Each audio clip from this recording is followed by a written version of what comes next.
Hey everyone, Commander Josh Hawkins here. Welcome back to the live stream. Happy Saturday. It is not 3 p.m. today, it is 3:30. Getting started a little bit late. Apologies for the slight delay. I actually have company over and didn't want to just kick them out of the house. So I left them downstairs to entertain themselves while I come up here to entertain you guys. Welcome to the live stream. Thanks for joining in, everyone. I see there's a bunch of folks who all have been waiting in the lobby since 3 p.m. Appreciate all of that. Zorro, Space Clips, Infoil, Scarecrow, Andy K. Good to see you all. Throw your 07s in chat, and I will call out a quick name for you. I am over on the fleet carrier. Oh, you know what? I just realized my Twitch stream is running. Let me just pause that because I don't need it going. I don't need that going either. That is just extra bandwidth for nothing. There we go. So yes, I am over on the fleet carrier. It was parked here in the Hawk's Nest. I did move the fleet carrier to a different system because I needed to refuel. Now, it actually is, the fuel right now is topped up thanks to the donations from a couple of commanders who were helping out last stream. And I don't know if anyone contributed since, but it does look like the fuel is pretty much full. However, the cargo is only at around 12,000 of the maximum capacity, so I want to spend a little bit of time today actually going ahead and doing some mining. I brought the fleet carrier over a couple of systems from where it was parked last stream, and this system does have tritium in one of the planet rings. So I'm going to try to do a little bit of mining, see what that's like, actually manually refueling or filling the cargo back up, and kind of see how it goes. 22:30 there, you're falling asleep, Alex? Well, hey, thanks for hanging in there, brother. Appreciate that. And, you know, don't worry. We got a couple hours for you to sleep through the stream. So if you'd like, I'll sing you a lullaby. All right. And I just realized I'm running back the wrong way. I need to do something very, very important before I go mining for any tritium, which is I need to sell my exobiology data because I have a fair bit. Big Al. Big Al. Shout out to Big Al, by the way. Big Al was in the top, what, top 5, top 10 commanders contributing to that last CG. Hold on one second here. Way to go, Big Al. I saw your name pop up on that list. I was like, there we go. One of our viewers is in the top 10 list for the EXO CG that just took place. Good luck with mining. Yeah, I don't know. I don't know if it's going to be good or not. We'll find out. 7 a.m. in New Zealand, though. Holy moly. All right, let's see here. If I can access this... Will this... Nah, come on. Bugged as usual. All right, we're not accessing it from there. Can I access it from here? No. I know one of these screens works. This one. This one. There we go. There we go. This works. Oh, of course I can't actually get to the menus from here. Go figure. Carrier menus are just too limited. Greece, 22:30? That's early, boys. That is early. Alright. Suit menu 1? Okay, I will try that. I wanted to pull up Big Al's name and show off that one of the... We'll call it the former broadcast, now just the live stream viewers, is in that top 10. Let's see here. Codex, Power Play, Squadrons, Fleet Carrier, Galnet News. It's got to be that. Let's see if we can still see the article. Major corporations, territory, Vista Genomics, etc. But yeah, it's got to be this one.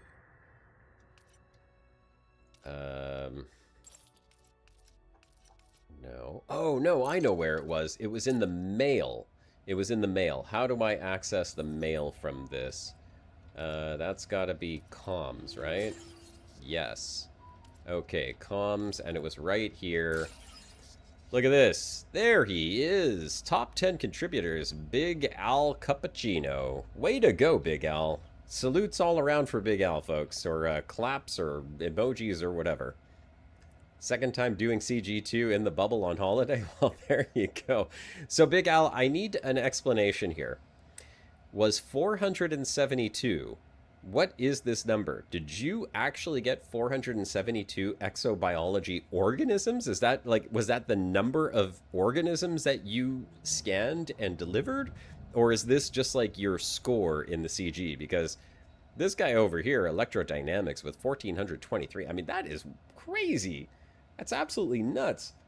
I mean, granted, I don't have nearly half as much time as some of you folks do to play, but if I look at my SRV survey, I've got like 125 scanned organisms over the last few play sessions, and that includes a couple of maybe playing during the day when I'm supposed to be working sessions. So 472 samples.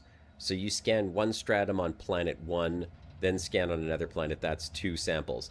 And you scanned 472. That is crazy, dude. I need to know, how much was that worth? What was your turn-in value when you turned in those 472? Because I'm about to go sell 125 over at Vista Genomics, and I've got like 3 billion credits from this. Where's the dude? Oh, there he is, right there. There's my onboard Vista Genomics.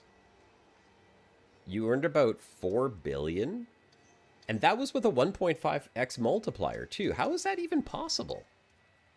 How is it possible that 472 gave you or just like 4 billion? Okay, we're going to do a check here. Let's see. If I want to see how much money I have, there's my balance. So I only have 471 million right now. Ah, many were only paying 1 million. So you were just grabbing everything you could. Okay, I gotcha. I gotcha. That makes sense. All right, I'm at 471,651,577. We don't care so much about that. We'll just round up. We'll say 472 million. And now we are going to sell and cash in the big money. You wish to contribute the big money. Well, yes, I want to sell my organic data. Look at this. One page, 237 million. Okay, let's start selling. Let's watch this number go up right now. 3, 2, 1, sell. Oh yeah, that's true. First footfall multiplier. I did not think about that. Oh, I mean, I guess there was plenty of people around that area, so yeah, you probably don't get first footfall on a lot of those. Good call. Good call. See? This is why we have people that actually think on this channel, unlike me. Look at that. 1.1 billion for that page. Congratulations. Dang. Dang. 1.1 billion. One page of Exo. Okay, let's see what else we got. Next page. Oh! Oh, it crashed my game. It's so much. So much it crashed. Was selling Exo to my fleet carrier Vista Genomics person. Switched pages and game crashed. I'm being a good player and submitting a crash report here. That is unfortunate. TN Bison, good to see you. Spike clapping for me. Yeah, thank you, Spike. Appreciate the applause as usual. Pete, good to see you. You're off exploring, but you seem to be mining to brim the carrier. Aha. Well, let's get the game started back up here. Hopefully I didn't lose any of that money.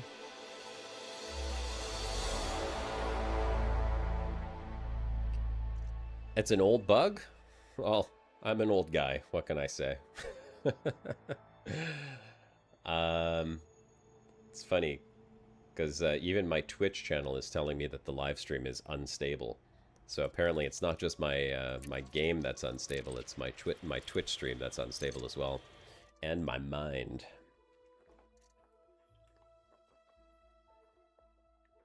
All right. Looks like when I look at unclaimed rewards, I still got close to 2 billion in unsold organisms here. I can call you Bison? Okay, I'll do that. That was me the other evening when I saw you was on. Ah, yes, yes, I remember you messaged me. Now you need 8k tritium to fill up the cargo hold. Yep. Oh, you need 8k tritium, Pete. Not too bad. Not too bad. Oh, look at this. It just put us back here. All right, let's run back to Vista. And let's see if the game is going to continue to crash while I try to sell my Exo. You have organic data to share with us. I do. We seek to learn more about life in the black. Okay, and selling the next page of Exobiology. Aquatic Borealis, good to see you. Commander G. Bison, that's it in game. Yeah, no, I remember you. You messaged me with the 07 the other day, or the other night. What night was that? Was that 2 days ago? Oh, look at this! I got an exobiologist promotion. That was another 1.3 billion. Okay. I was the first on all of those. No organic data detected. Wait, that's way less than... My SRV survey says I still have 330 million in unsold data. Why is this saying I don't have any more? What you've got for us. Oh, here we go. Okay, it just lies. Just a glitch. And there we go. So SRV survey, pretty accurate. Said 330. That was 329 plus change. And there we have it. So we were at 451. We are now at 3.3 billion. So yeah, almost 3 billion in credits. Not a bad haul, man. Not bad at all. Man, I love exobiology. And I will say, I absolutely love the fact that I could just come to my fleet carrier and sell it, and I do not have to go back to the bubble anymore. Yes! So good. So good. Oh my god, that is amazing. That is amazing. Okay, oh, hold on a second. Well, you know what? I'll do it from my ship. I'll just do the carrier management. So, if I deposit money to my carrier, right, for the, let's say, the maintenance or whatever, can I extract the money back out? Or is it permanently stuck in my carrier once it goes in there? I have not hired a pilot for the Caspian. Can I do that on my carrier, Pete? Because that would be pretty cool. I would absolutely love for my Caspian to turn around and show me the butt while I'm trying to park my Nomad. Okay, so yes, I can move money. That is amazing. It goes both ways. You can get it out again. You could put it in, you could take it out, you could put it back in, you could take it back out. I mean, that's just what you could do over and over again, right? That's how it goes. And both ways. I mean, these fleet carriers have their benefits, I suppose. Fleet carrier with benefits. Okay, let's get up in here. I did get an answer to my hiring a pilot for the Caspian, though. Can I do that on my fleet carrier? I mean, do I have some lazy people sitting around the carrier just going, hey, yeah, I'll fly your carrier. I mean, I'll fly your fleet carrier, floozy. I'll fly your Caspian for you. All right, this is what I want to do. Carrier services. I'll wait for someone to tell me if I can hire someone or not here. There is a crew lounge. Let's see. Maybe I don't have to. Take one crew member with you on board. Inactive crew. Oh no, I can't. No, there's no pilot application. Carrier crew lounge is reserved for pilots currently working for you. Crew members for hire can be found at the crew lounge of any of eligible starport. If I have no pilots hired yet, then I do not think so. Yeah, no. So it doesn't seem like I have some. But is that like is that a feature of the fleet carriers? Like you could actually install, because you can put the bar on the fleet carriers, right? So like if you installed a bar on your fleet carrier, would you be able to go hire pilots there because they're just chilling out in the bar and ready to be hired, mercenaries or whatever? That would be kind of cool. That would be a reason to actually put the bar on there, because like who the hell is just gonna go chill in the bar and waste their time? No hiring on fleet carrier ever. Only existing employees. Bars for trading, mats for suits. Oh, so the bar actually has like a purpose. There's something you could do with it. You'd pay 12% of profit to these crew members. What? What? 12%? To the guy flying the Caspian? Screw that. I'll just fly in the rear myself. No, thank you. All right. Guess I got to hold this down for 1,000,000 years, though. Yeah, there's no other way to do that. Oh, yes, there is. Okay, hold on a second. I can just do this. I could type it. 3. Oh, what the hell? 3, 1, 2, 3, 1, 2, 3, 1, 2, 3. Boom. Total carrier balance. Confirm. I always like to keep a couple 100,000 in my pocket, you know, just in case. Just in case. You never know. Manage service tariffs. Cancel. No tariffs, please. Weekly upkeep allocation. So now the carrier has 3.4 billion. You see, Alex, I'm working hard. I will pay you back. I'm just putting it on the fleet carrier for safekeeping. Keep cash for insurance, too. Big Al. If I need insurance, I have bigger problems than that. Right? Actually, I don't really need to worry about insurance. I don't... Ooh, wait a second. Do I with my Caspian? Yeah, my Caspian's all, like, kitted out now with engineering stuff, so maybe I do need to keep some for insurance. How do I know how much the insurance cost would be? Hold on. Can I see that? Can I see that in outfitting, maybe? Or shipyard? Should be able to tell me here, right? Caspian? Manage my ships. Caspian. Show details. Is it here? Top speed, shields, cargo. This is all my engineered stuff. Oh, it doesn't actually tell me the rebuy cost on this. Is there a way to see that? Oh, right panel? Okay. Okay, hold on a sec. Right panel. Right panel. Where would I... Oh, there we go. Rebuy... Okay, so rebuy cost is... Oh, it's only 3.4 million. 3.4 million. I have 300 million credits on me, so I think I'm good. Thank you, Space Clips. Appreciate you pointing me in the right direction. Oh, the Tritium tanker has caught up to me. Okay, nice. Whose fleet carrier is that, by the way? The Tritium tanker. I seen it was in the system where I was the other day, and it is here now as well. Is that you, Pete? Is that your fleet carrier, or who brought their fleet carrier over here? You. Oh, it's Space Clips. Okay, cool. So, I wanted to give you guys a little update before we head out here.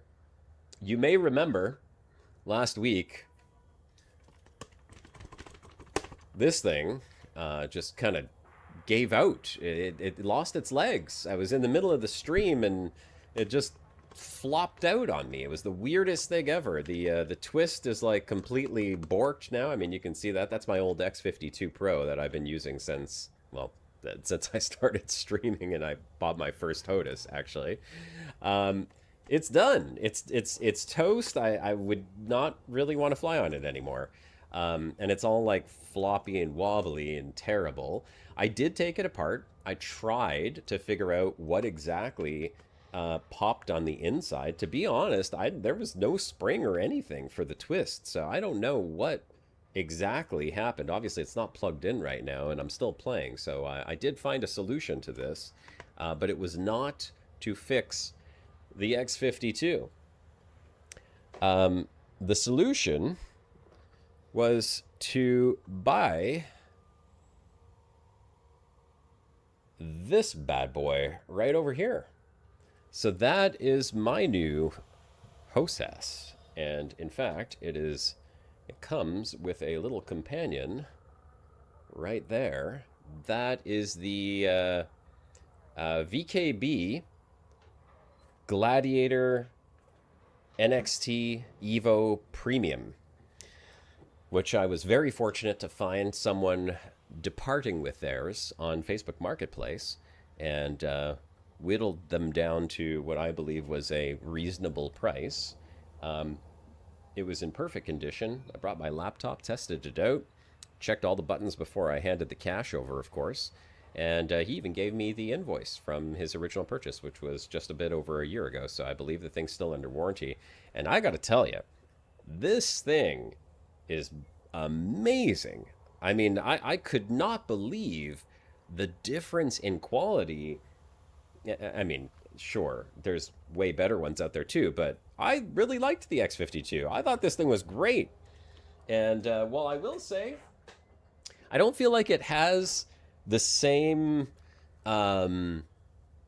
sci-fi-ish look to it. It definitely looks more like just a regular joystick, not like a space joystick so much. But it feels so much better. I mean, like, it is night and day difference. Night and day. And it only took me about 3 days to figure out how to kind of like bind all the buttons and keys and everything on this thing. This thing just got so many buttons on it. I thought my X52 had a lot. Entry level high end, but you love it. Oh, you got one too, Starin? Yeah, it's great. It does have the Omni throttle, which has taken a little bit of getting used to. But what was really cool about it is that you can actually customize this thing. And I mean, literally, you can unscrew the base plate and then you get access to the internals. And I did a couple of things. One, I loosened up the springs. I put in the looser springs on the joystick side of it, even though they're technically both joysticks. So I loosened that up because I felt like I was wrestling with it, to be honest. I was like, I don't want to work out when I'm playing the game. I'm doing exploration. I need it to be a little bit more relaxed. So I loosened up the springs. I put in some bigger springs on there. That helped a lot. And then on the Omni throttle, which is essentially just a joystick with a little attachment that kind of puts it at an angle, so it kind of feels like a throttle, I found some guy who has it modded, and I copied his mod. So he just kind of like put some screws in a weird way and then put a little metal plate in there and hooked the spring onto the metal plate. And what that actually does, which I'll try to show you here on camera. So normally this is just a regular old joystick, and you can see it kind of like springs back to center when I let go of it. But that's only if I pull it back. So if I push it forward, it just acts like a regular throttle. That's because on the inside of this thing, you can take off the springs that pop it back to center from different directions. So I have a perfect full forward throttle, and when I get back to the point where I feel the resistance, that's at 0. And then when I pull back for reverse, it just bounces back to center when I let go. So I'm never worried about this thing, and the quality of it is just so much better. Apparently these things use something called a Hall sensor.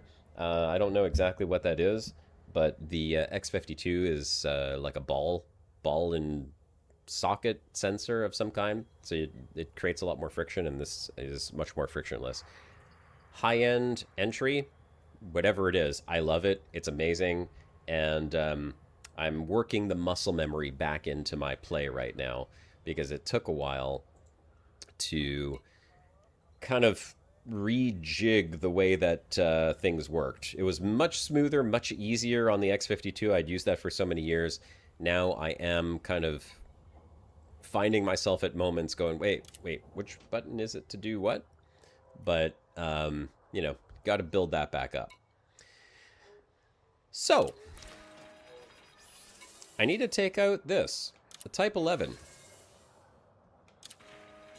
Tragic Blue. There you go. Well, it's not so much about flying. How's it going, Tragic Blue? Good to see you, brother. It's not so much about the flying, Alex. I've got the flying down. That is absolutely zero problem. It's more just remembering, hey, how do I turn on my night vision now that I've switched everything over to these new button configurations? What button did I, you know, set up for strafing, and is that comfortable? The X52 throttle has a hat on the index finger, so while you're using the throttle, that hat button, left, right, up, down, used to be my lateral and vertical thrusters. Now, I tried to put it onto the hat where my thumb is on the throttle on the VKB, but that didn't feel comfortable, so I've actually put it on my flight stick over on the right hand, and I'm using the analog hat for my throttle there. And it does feel a little bit strange. Hang on one second. Co-pilot? You got to come on in, co-pilot. You can open the door. Co-pilot wants to come and say hi. Label maker is my friend. Yeah, I think you're onto something there, Pete. I probably ought to make a little label thing and just stick it up on my wall behind my monitor. So, my co-pilot's locked out of the room. He wants to come in. He knows how to unlock it. Come on in, buddy. You could just unlock the door. I hear you. Okay, so here's the next question. I jumped the fleet carrier into this system, and it's like, what, 23,000 light seconds away for some reason. It decided to park itself way on the outskirts of this system instead of parking itself in right beside the star. The last system, it was literally right beside the star, so I don't know why it's doing that.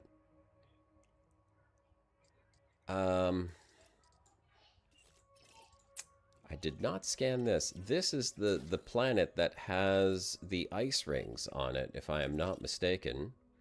Yeah, that one's got icy rings. Maybe this one is close? Let's see. That one has icy rings too, but I didn't scan that, so I don't know if there's tritium there. Is it always guaranteed that if there's icy rings, it's going to have tritium? Or is it just like certain icy rings will have tritium? Because if it's any one, then I'll just take whichever one is closest. Oh, that's 24,000 light seconds. Hey, gents, pardon me for 1 second. My son is like literally banging at the door. He wants to come in and say hi, but he doesn't know how to unlock it. So just give me 1 second. I will be right back.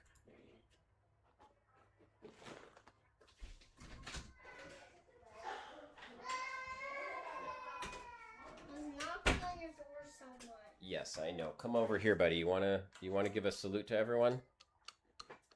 Hey, co-pilot is here. He wants to say hi. All right, what do we do, buddy? There you go. A salute to everyone in chat. All right, a little bit of energy and the double salute going on. All right, if you keep doing that, then you're not going to be able to fly any ships because you're going to knock your brains around too much. All righty, dude. There, see? The salutes are coming up for you. Where? Why don't you go back downstairs with the guests? And I'll be right back.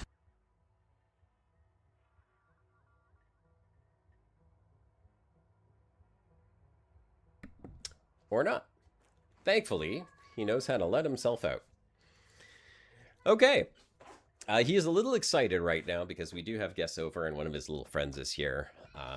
So he is high energy and he's probably hopped up on sugar, which doesn't help at all. So, let's see what we got here. It's not random. It's viral. Something. Okay. It is viral. If something has tritium, it will be everywhere often. So there is a good chance that these planets have tritium. Okay, so we've got B2134. What do we got here? B2133, B2134, B2132. I'm going to have to see which... Oh, God, they're all far.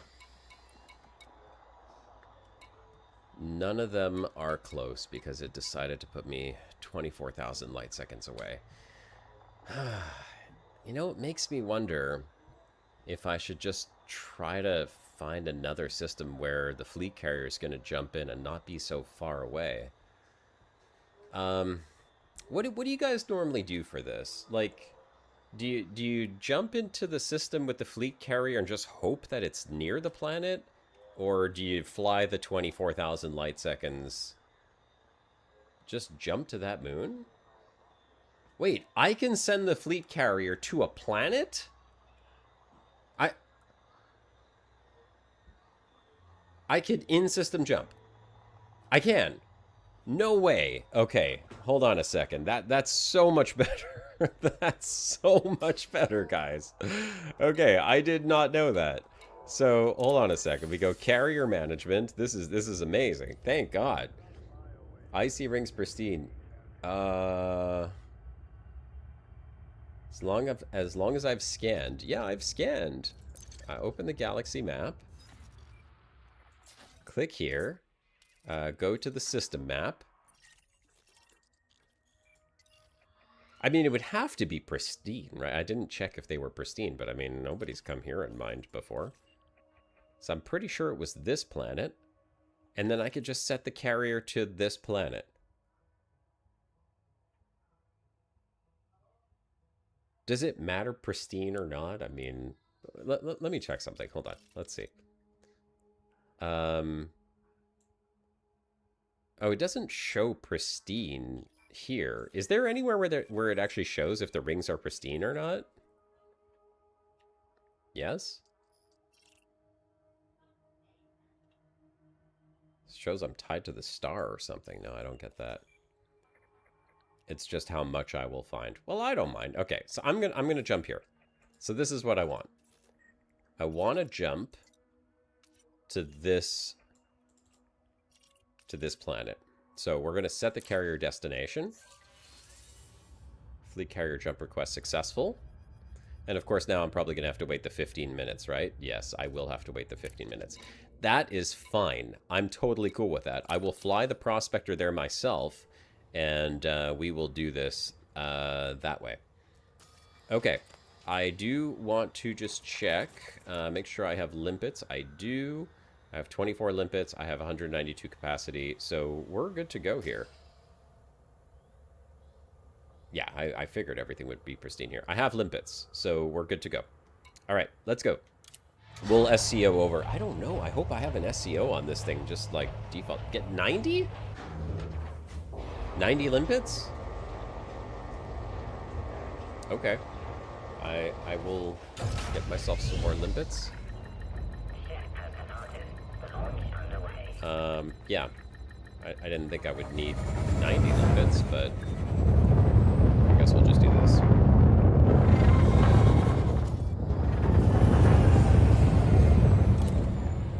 I cannot request landing. Oh, there we go. Request docking. Docking request accepted. You are welcome to approach, Commander. Let's just move ourselves over here.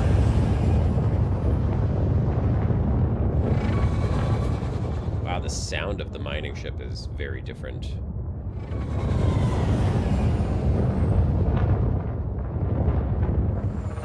Alright.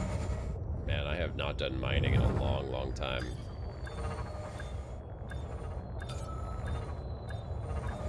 Come on. Land yourself. Go on. Oh, that was the worst landing ever. This is what I'm talking about, the muscle memory. Sometimes, because like I'm so used to doing the thrusters with my left hand and now I'm doing it with the right, it just feels really weird. And I need to figure out how to build the muscle memory better on that. Okay, carrier services. So if I want to buy some limpets, where is it? Is it outfitting or livery? 2/3 of my carry capacity. Okay. Oh, it's advanced maintenance. All right, thank you, Big Al. Appreciate that.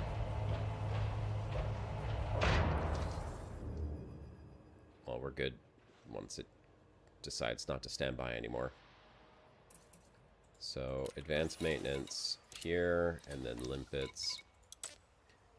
Buy and sell, and you're saying about 111.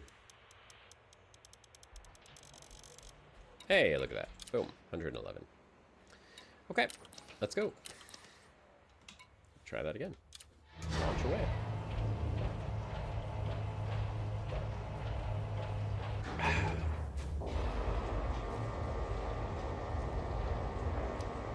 I guess the limpets still crap out on you, eh?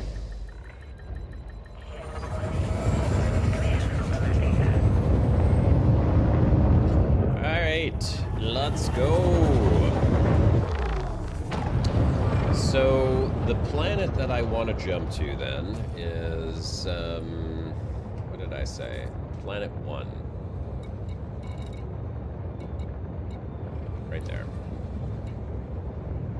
Lock destination.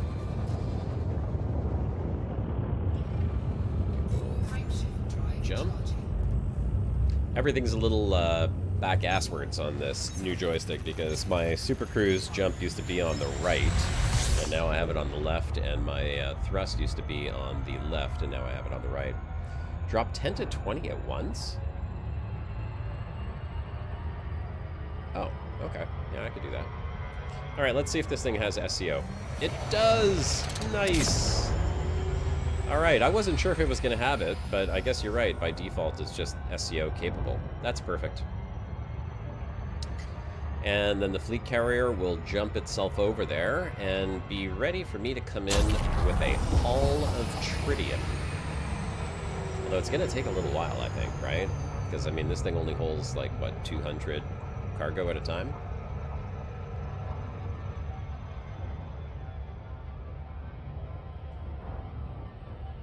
Oh, wow, we're stuck in a gravity well here. 16 to 20 tons per rock. Well, that's not bad. And is it going to be common if, I mean, if tritium is in the ring, is it going to be like every rock is going to be tritium, or am I still going to have to, like, hunt for the tritium and find which one has tritium in it?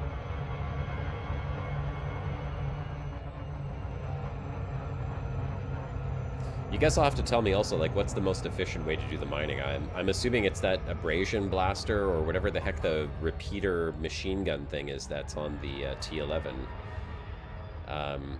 Unless there's some core cracking you got to do with tritium.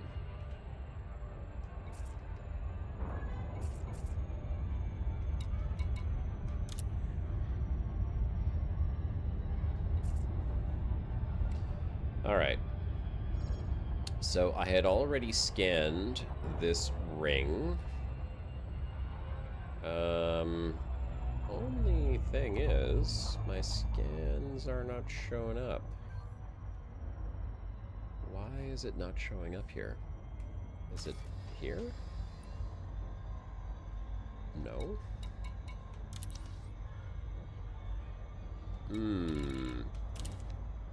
I scanned it on my other ship. Is machine gun. Okay, every rock is tritium. Oh no, that's hell of optimism. Okay. So what's going on here, I wonder? I had scanned this in my Caspian. Rescan it. You'll scan it? Okay, thank you, Spike. Yeah, because how can I rescan it? I don't even think I have that scanner, do I?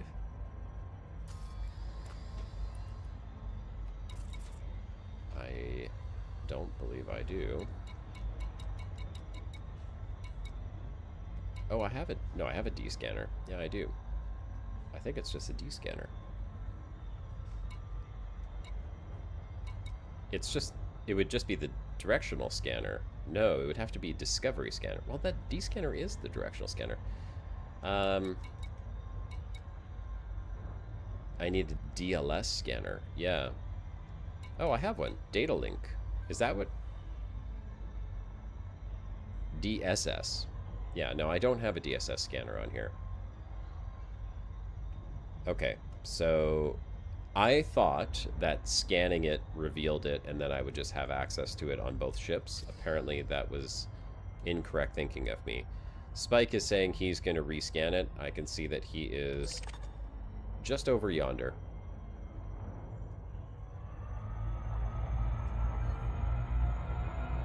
Okay, I'm gonna come in on you here, Spike, so I'll wait for you to park yourself. Or can I just go in that general direction and find tritium? Because you're still moving on my screen. Yeah, the carrier is bringing the scanner. Oh, Spike, you just disappeared. Oh, there you are. Okay. Let's lock onto you, and we'll go down in there.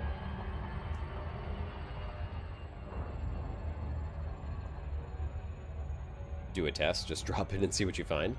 There is a tritium hotspot on here, so I don't want to have to do any tests like that. I want to actually just, like, get in here. I want to mine. I want to mine, baby. Get the black lung from the mines. All right. Coming in, Spike. And this is going to be a relearning experience. Holy crap. Okay. So first things first. It's not combat mode. I have the mining volley repeater, and then I'm going to have the... Oh, did not mean to do that. Man, I don't even know what the hell I'm doing right now. Spike, no crashing into me today, brother. Alright. In fact, I will put some pips to shields, because Spike's a bit of a daredevil.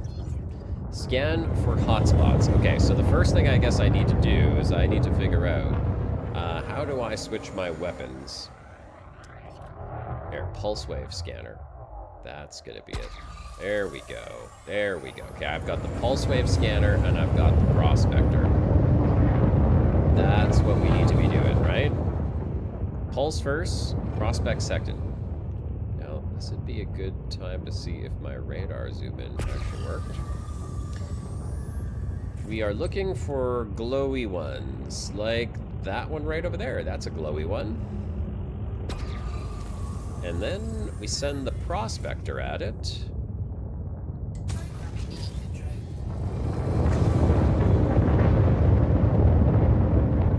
Should send the prospector at it. Unless I just destroyed that prospector. Let's try again. Oh. Oh, Spike's in his... Spike, do you have a little co-pilot with you there? That's your Nomad flying out. Just shoot my prospector into closest rock? Really? I thought that the whole idea was like prospector into the ones that are glowing. I need explanations, folks. Why would I not want to send the prospector into the glowy ones? Like this one here was nice and glowy orange. We're gonna try this again. My limpet drones are not firing out apparently. Pulse wave is only for core mining. You don't need it if you're doing laser mining. Oh! Okay, I did not realize that. Glowing are subsurface. Okay, thank you. Learned something new. Well, that is tritium, and I guess if I'm not worried about that, then I'm just going to come over here and get my mining volley, and then we're just going to do this. Oh, we got to put the limpets out, though. Hold on. We need limpets. I think I have to remap this a little bit, because it's not going to make sense if I'm just kind of like shooting this stuff around like this.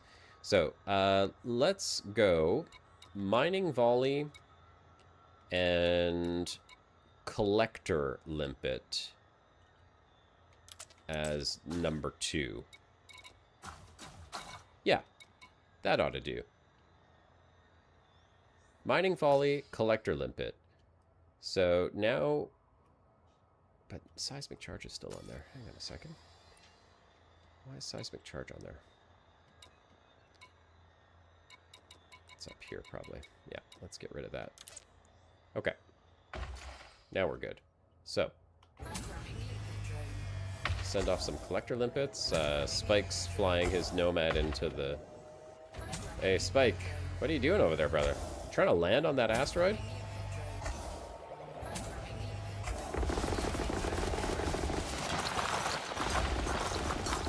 Watch out there, bud.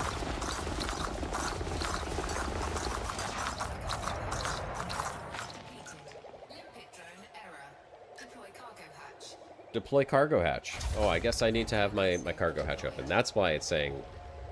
Okay. Refinery full. Why is my refinery full already? How's that even possible?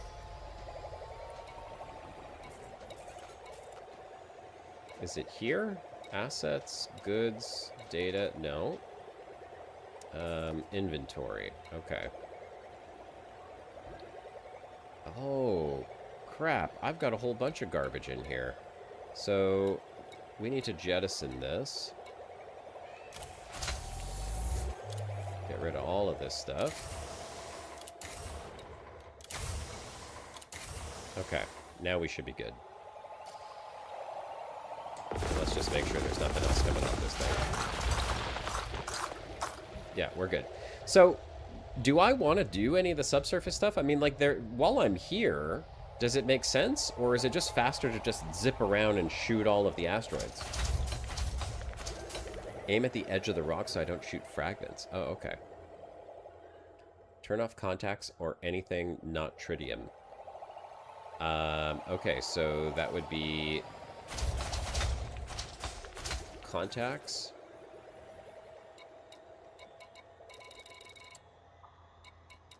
Lithium hydroxide. We can ignore that. Tritium. Lithium hydroxide ignored. I already have a lot of stuff added to my ignore list, so I think we'll probably be good with that. But the question is, do I want to mine the asteroid fissures, or do I want to just go around shooting the rocks?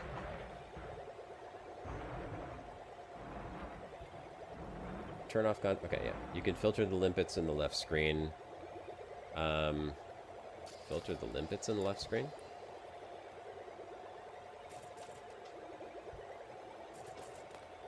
Are you talking about these ones here? Surface is faster? No, that's fine. Okay, I think we're good here.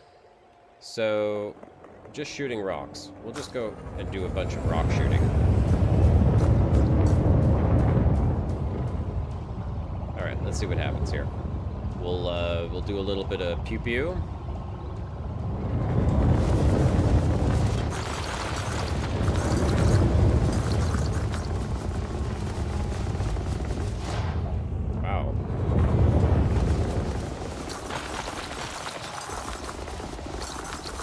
This is actually super efficient. Like, oh my god, this shooting is crazy.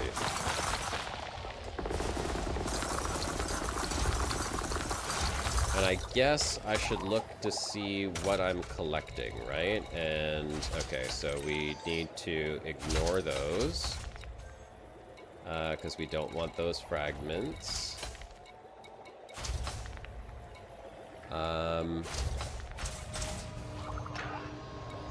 Add that to ignore list. Add methane to ignore list. Oh, how did I get tritium on the ignore list? Oh, because... Oh, so this actually has methanol monohydrate crystals and tritium. So I'm getting both. That's what's going on. So I guess I'll just be dumping the rest of it. Prospector first. Oh, okay. So I have to prospect first, and then I have to use... Okay, got it, guys. Thank you. This is what I don't know. Don't know what I don't know. So prospector first.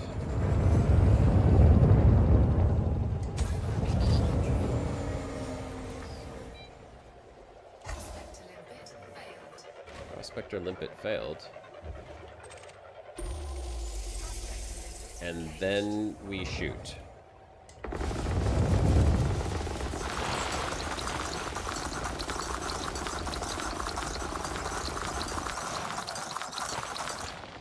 Okay, this is actually pretty cool, not gonna lie. I know it's not Star Citizen level mining, but kinda like how this is working right now. Definitely getting a lot. Okay, so now I should probably check to see if there's, yeah, water bromelite we don't need. Water ignore. Again, it put tritium on there. Why is it... Okay, if I add bromelite to the ignore list...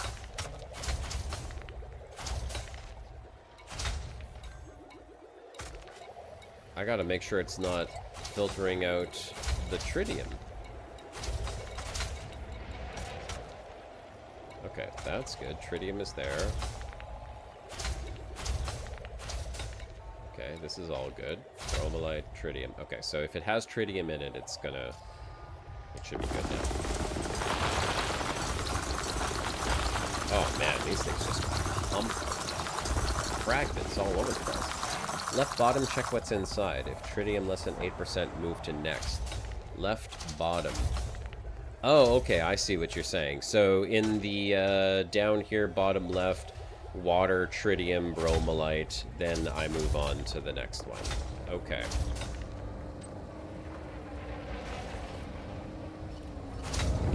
All right. Moving right along then.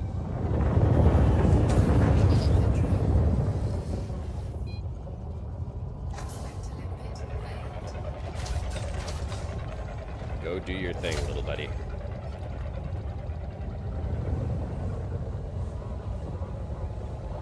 Alright, tell me what you got. 22% tritium. Alright, that's good. A little closer. I will shoot the edges so that I don't destroy the tritium. Launch all collectors. How many can I launch at a time? I mean, I've got so many out right now.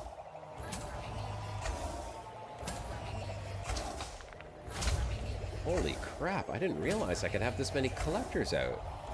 That's crazy. Oh my god, it's a swarm of them.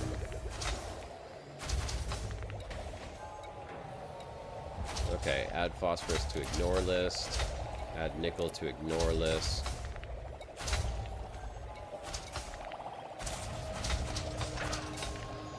Okay, I think we're good. This is all tritium stuff. Yes, we're good. Even though these ones are still showing up, that's fine.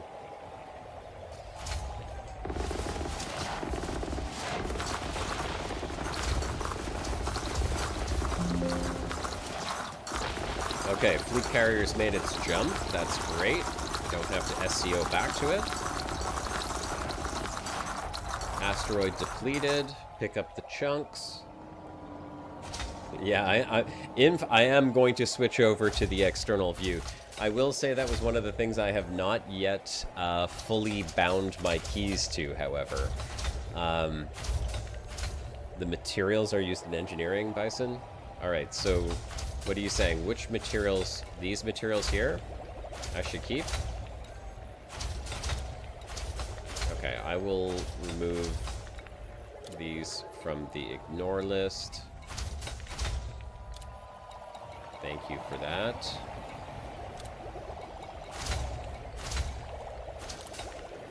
We'll keep the materials. I don't know why this... Remove nickel from ignore list. It doesn't want to remove for some reason.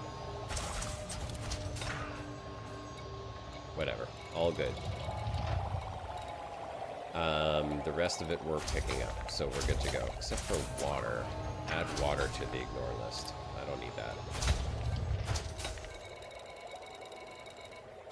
Should be good now, right?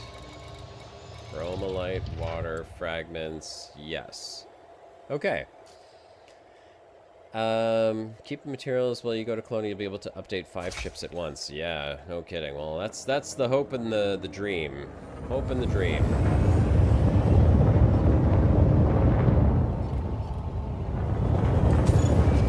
So we shoot out the prospector. He goes and does his little thing. And then we swap back over to the mining volley. We got 25% tritium here, and then we just blast away. Like a nice little spiral pattern here, and let our little busy bees do their work. So the funny thing is, I'm seeing minerals remaining, but I don't see the tritium percentage actually going down. Why is that? Or were you saying that I should ignore Astro... Oh, I see. The minerals remaining just shows you how much more you can mine out of the asteroid, but the tritium concentration is going to determine how many of those minerals I mine are actually tritium. Okay, got it. Yeah, let's check the refinery. So, We've got some bromelite. I can get rid of that. I don't need the water. I don't remember if these were materials or not, but I'm just going to get rid of those as well. Look at the refinery go, though. Working as intended. Okay. This is great. My little workers are doing a great job. Fantastic. Okay, so now we just kind of wait, because if I start flying away, they will probably have a hard time catching up to me. And we're good. No more targets. Collector limit expired. It's okay. We'll shoot another prospector here.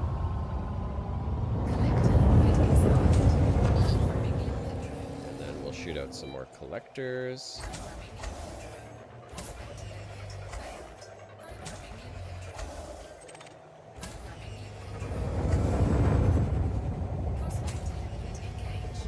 2% tritium. Okay, so we don't want that one. I got it. Learning. Where's my clap, Spike? I must get a clap for that one, please.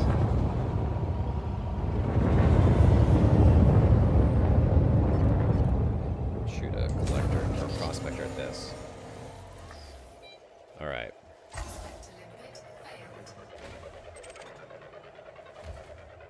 I don't know why every time I shoot a prospector it says it failed. This one doesn't even have tritium. Okay. Let's go. I want to shoot the pulse wave just because it looks cool. It's too bad that that doesn't show. I thought it was concentration. That's what I thought it was. It's mine at the edge of the asteroid. Keep the laser still. The rocks will fly out at a tangent of the surface. Okay. Okay, gotcha.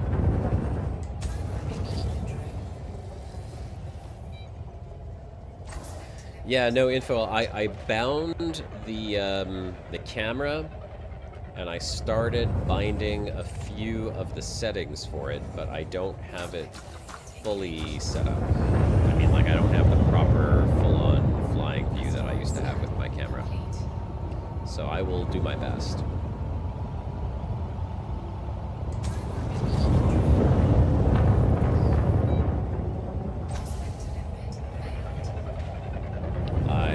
Prospector limpet is fine. She's lying to me all the time. Oh, here we go. Tritium. Lots of it. Lots and lots of tritium. That's what I want. Okay, so I'm going to just shoot at the edge.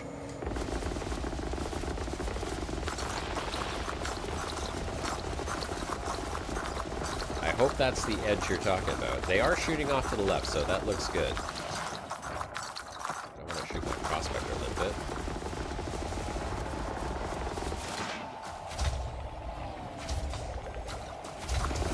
Shoot here.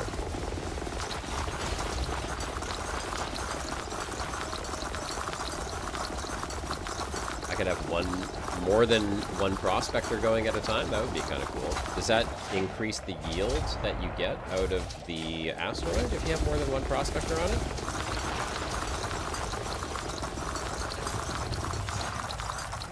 Depleted. Oh, this is a lot of tritium. This is perfect. This is what I need. This is what we need. So we're at 152 of 192 capacity, so that's looking good. Let me see the external camera. Free camera.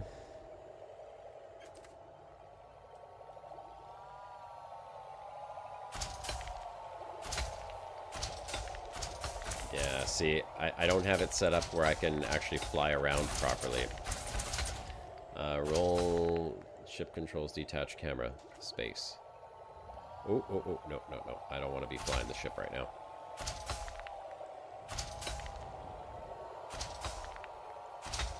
We'll just turn the ship like this. I have to set up my controls, my keybind, so that I can actually fly around in the external camera. Namix in Twitch says you can put the mining, volley, and collectors on the same button. So if you're mining Oh, thank you. That's a really good idea, Namix. Appreciate that. I did not realize I could put them on the same one, so it'll just shoot up more collector drones. Let's do that. So fire groups. And we are on mining, volley, repeater, and we want to put the collector limpets on number 1. And then I could put my prospector on number 2. That's perfect. Then I don't have to be swapping back and forth. Yes, love it. Okay. Thank you for that, Namix. That one's done. Okay, moving right along then.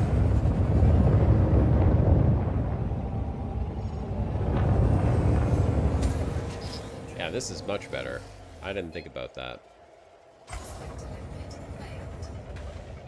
Perfect. Find more tritium, little dude. Go. Not learning, not learning.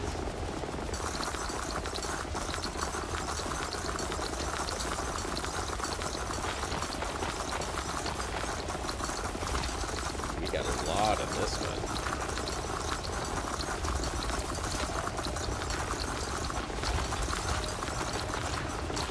Too bad that I don't make money off of this, and this is just for stocking up the carrier.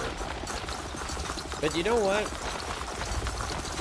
I'm not going to say that this isn't like a nice little change of pace from the usual exploration that I do. When you spend so much time just like jumping from one system to the next and honking and scanning and planetary scanning and then getting out, as much fun as that is, and as much fun as I love making money, it's a little bit of a change of pace. Gives you something a little different to do. I get to actually shoot stuff. Yeah, it's more about the activity.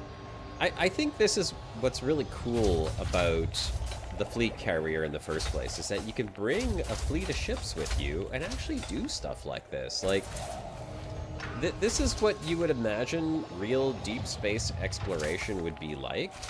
Is not just flying one ship, it's taking a little fleet. I mean, it's also great because I got you guys with me, so I have people to talk to. I'm not just going crazy out in the black, staring off into space all by my lonesome. Take about 10-15 minutes to get full in the ship.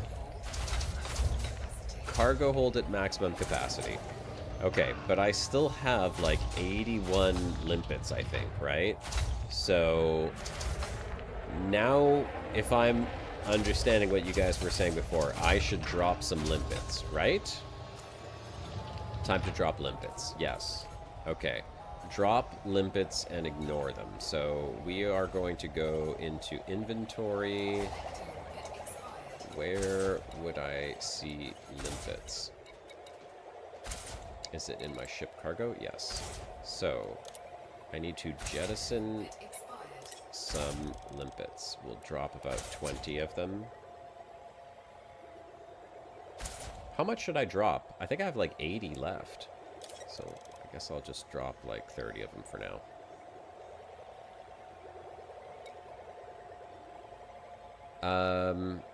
Yeah, let's do that. And then make sure that I've added limpets. I didn't. Okay, done. I had to do it quick, but I think I did it. Okay, this one has tritium in it, so why did that not get ignored? Okay. Let me just check, see how much we got now. Okay, we're good. We're loading back up here. I will drop a few more limpets. Let's jettison another 15. Now we should be good to go. Okay, moving right along. Add methane to the ignore too. Yeah, I saw it on there, but I thought because it was a fragment that if I added it, it would ignore the tritium again. That's okay. We'll fix that if it pops up again. I'll check my inventory or my cargo and just see what's kind of popping out of there too. I don't think it's too bad right now.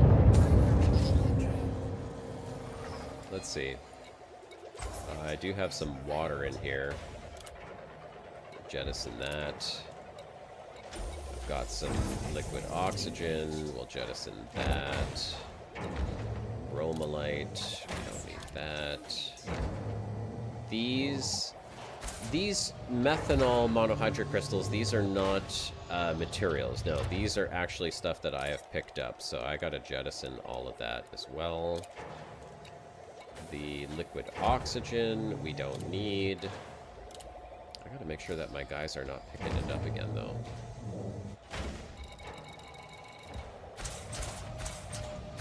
They are. Stop grabbing it. No. Bad. Bad, bad, bad. Bad limpets. Okay. Just picking up all the crap that I'm putting down. Liquid oxygen. Jettison. I wish there was like a jettison and ignore.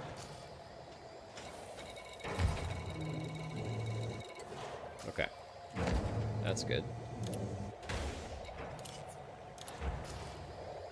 These should be ignored. They are. Okay. Methane clathrate.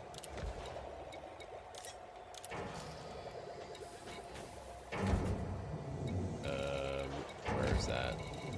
Here. Go away. Okay, we're good. Nope, didn't get it in time, but it's on the ignore list now. Ignore that.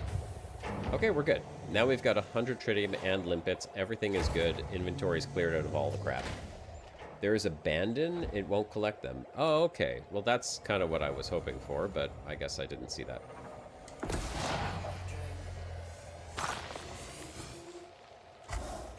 Let's send off the prospector.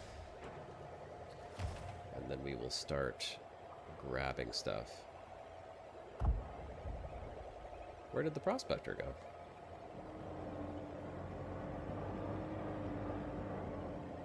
Okay, there it is. Okay. Let's get it. This is a new skill for me here. This is a very different type of mining, that's for sure.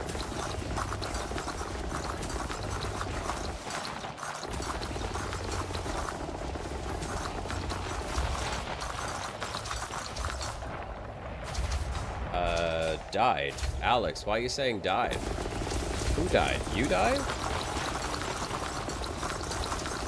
Or my prospector died? Stick to one edge.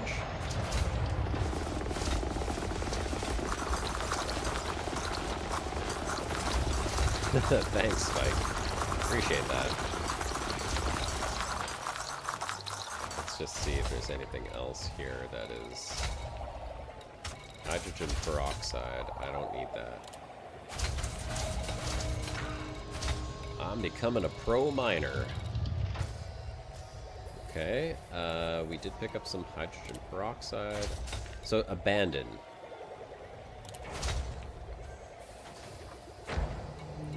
So that...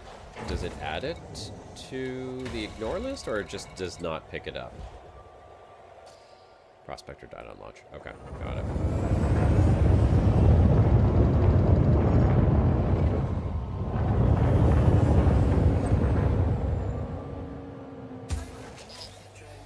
Go.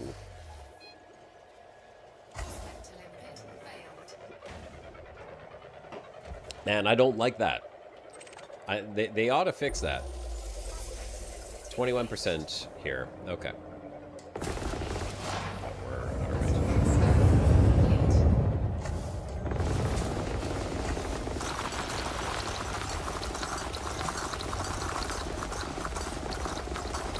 Way to go, little limpets. Just run straight across the line of fire. Suicide limpets. That's what these guys are. They're kamikaze.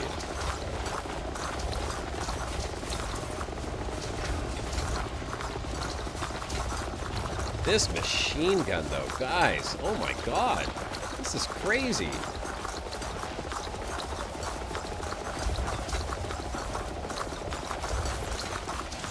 I love this.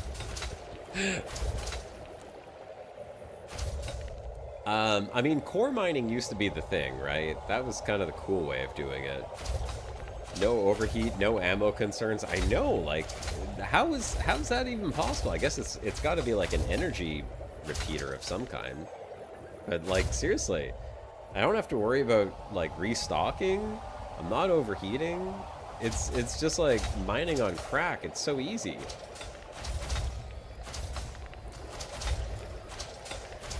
Make sure I'm just getting tritium right now. Yeah. And I mean, once all, a bit of a learning process, obviously, adding all the stuff to the ignore list and all of that. But once you got it set up and your ignore list is good to go, I think this is going to be pretty straightforward. Just come in here, shoot a bunch of asteroids, wait for the collectors to do their thing, and then move on to the next asteroid. Only thing that would be really nice is if the asteroids were close enough to each other that I could just kind of get between them. Maybe I can. I don't know what the range is on... How do I check the range on my limpets? Maybe I could just kind of like get a little closer like this. Will they still collect?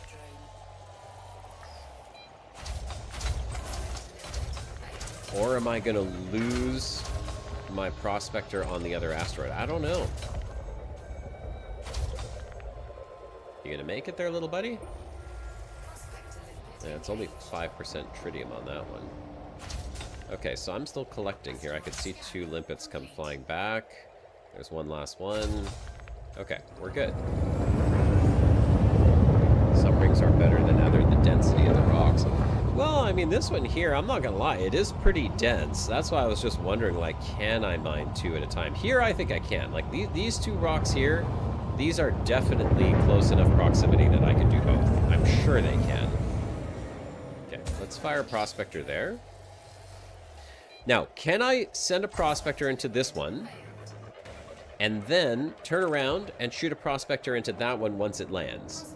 So like 21% tritium. Can I just turn and shoot a prospector here, and will it still count for the bonus? Or does the first prospector just disappear? Because that would be great. Or do I just need the scan on the asteroid, then I can mine it till depletion and then turn around and shoot the other one, I guess. That's probably what I could do. Yes, I can. Yes, you can. All right, perfect. Well, I mean, I could also just do this. It's probably the same efficiency. Just wait until it says minerals remaining 0. Bonus is tagged as soon as prospector lands, it stays. Okay, amazing.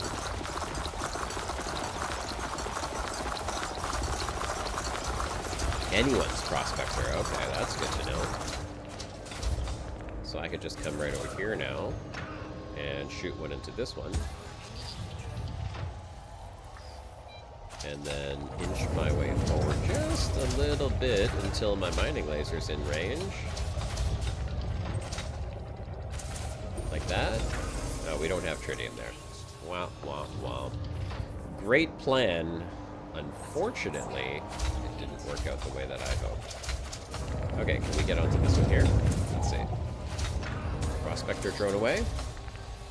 Spacebox, good to see you. How goes it? We are filling up the cargo of the fleet carrier with a little bit of tritium. I am learning how to do some mining.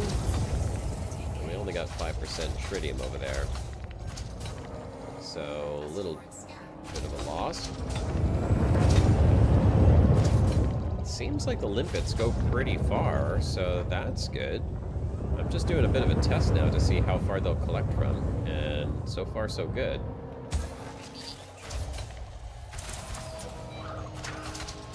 Hopefully this is a good one. Gotta find some tritium first. Right now, like even this one here doesn't have tritium on it either. You gotta keep track of your asteroids too. I already did this one. Pretty sure I did that one. It's too bad that the limpets don't stay on there so you can see like if it's been tagged or not. No space for material. No space for material. No space for materials, what? How do I not have space for materials? Oh, I guess... Okay, yeah, the material is at its maximum. Got it. Okay, I don't need methane clathrate. I don't need hydrogen peroxide or the monohydrate crystals, so we're good there. Usually you keep targeted hotspots itself, which gives orientation. Yeah. That would be a smart thing. Remember who you're dealing with here. My limpets are still bringing stuff back to me here, too. Keep working, little guys. There you go. There you go. Good little limpets. So, yeah, I guess orientation is probably a good idea. I could probably just use the planet for orientation. How about that? Why don't I just fly in a straight line towards the planet? That way I know that I am not backtracking or spinning myself around in some weird orientation that I'm not thinking about. Fire a limpet drone here for prospecting. What do we got? Okay, no tritium there.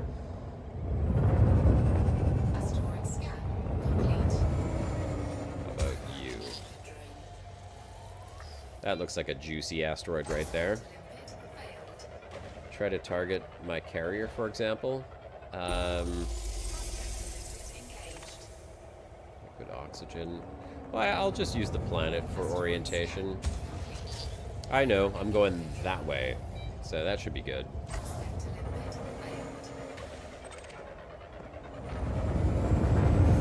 can kind of do this. We don't have any more tritium here. What's going on?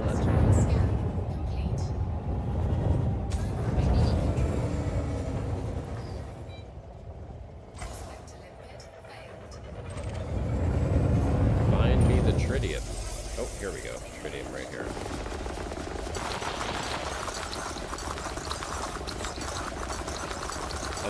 Was I in a hotspot? Yeah, I was in a hotspot. I mean, I don't imagine I would have moved out of the hotspot. Can you drift out of a hotspot that quickly? I mean, like, these rigs are massive, right? If I land in a hotspot to fly out of it that quickly, I don't know, that just seems wrong. The hotspots, I mean, when you look at them on the rings, it depends on the tides, yeah. Yes, it does depend on the tides. And when you look at those things, they're massive hotspots. Not like a tiny little speck on the thing, so I don't know. We gotta wait. Here, we'll do this. Let me, while my collector limpets are doing their thing, let me work on this real quick. So, general controls, camera suite. Let's see what we've got going on here. Toggle camera suite, I've already got that. Previous camera, next camera, all of that stuff that I've got. Okay, free camera. Toggle heads up display. All right, let's do some stuff here. Toggle heads up display. Forward axis I've already got.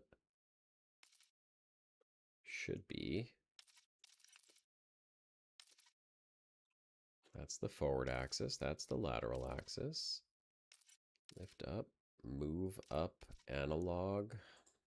Well, I guess we could do a move up analog. Move down analog. It should just be on the axis. I don't know why it's...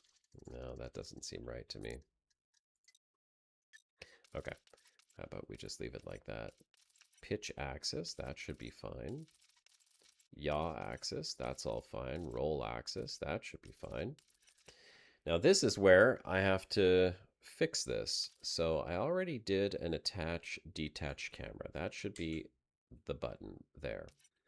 Okay, camera shift control toggle. That's button 3.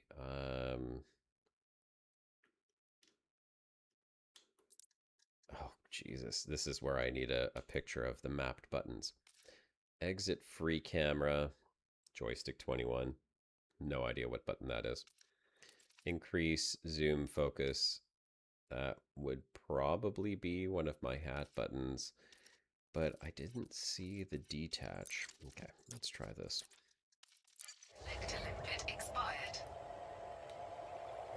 See, this is still firing my enter free camera is num0. So how come I don't have that one bound?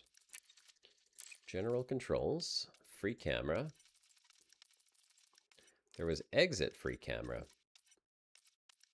Exit free camera was here. So what's enter free camera? Is it over here? Enter free camera. There we go. About that one. Okay. Let's see what happens now. Oh. Oh. Yeah, we don't have left and right. That is not working for some reason. Okay, so we got to fix that real quick. Because once I get my free camera back up and running here, we will have a much more cinematic mining experience. Prospector doubles or triples output. Okay. Free camera. So we have forward, we have lateral. Lateral would be left and right. Let's do that. I don't know why it defaults to inverted. It really ought not to be inverted. Pitch, yaw, roll, blah, blah, blah, blah, blah, blah, blah. Okay. I think that's going to work now. Let's see. Yay. There we go. Hey, there we go. That's what I'm talking about. That's what I'm talking about. Okay. It's movie magic. Okay. Now exit was... No. There was that. What was my exit? I guess I just pressed the exit camera button. Okay, we're good to go. All right. Now we can actually have some cinematic mining. Let's go. Seems like I put my weapons away though. Apparently. Let's bring those back out. And get back to prospecting. So, yeah, that's what they're saying. Aquatic, they're saying when you throw out the prospector, it does increase the yield. I don't know why that guy's got a star on him. Oh, yeah, here we go. Lots of tritium. Okay, lots of tritium.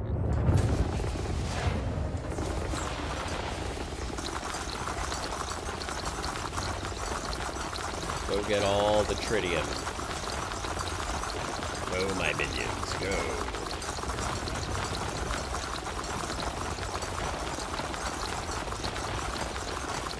This is a juicy one. This is like pure tritium right here.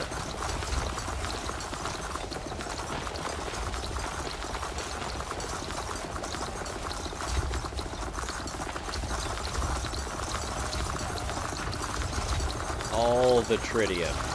There we go. Okay, now let's do this. So we got that. We've got... was it this one? There we go. And then... Yeah! That's right.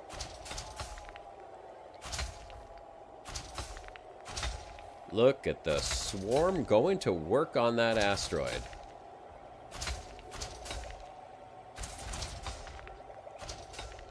A-rated prospector for highest yield. Honestly, I don't remember what the hell I put on this thing. It might be an A-rated prospector. You know what I just realized is I don't have vertical thrust set up on this. So that's one that's missing. I gotta add a vertical thrust to my camera suite. Just from personal mining, I get more output just from lasering everything in sight instead of prospecting and picking specific ones. Maybe wrong, but that's what I got last time. You know, Space Fox, I don't think you're entirely wrong. I remember reading something about that. People were saying just like run and gun and let your collectors pick everything up.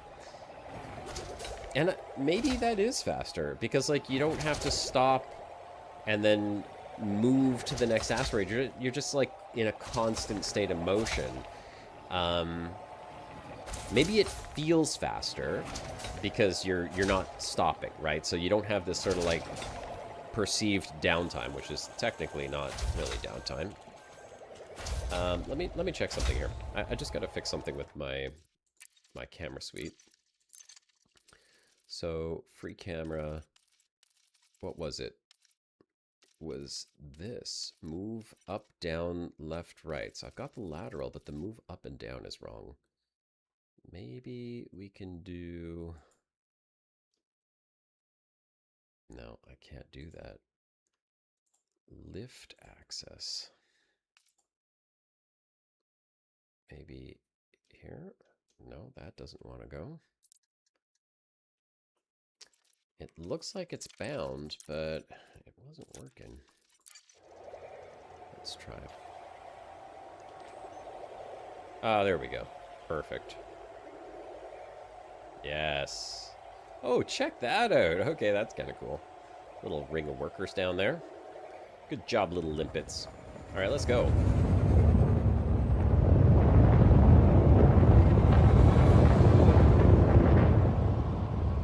I'll try the run and gun. Top Blazer, good to see you, my friend. We'll try a little run and gun. We'll see how the limpets keep up with that.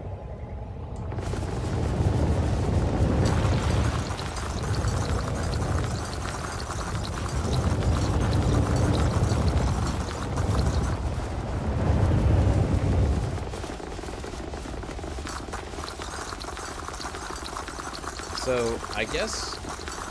Oh, you don't see what it. Yeah, okay, so that really ran out fast, though. Like, I don't know how much material was in that thing, but apparently I didn't get any tritium from it either. Where's my planet? Uh-oh, there's the planet over there. Yep, mining science, that's right. Yeah, it's depleted long ago. Well, I guess without the prospector, the only way to tell if it's depleted is whether or not rocks stop popping off of it, right?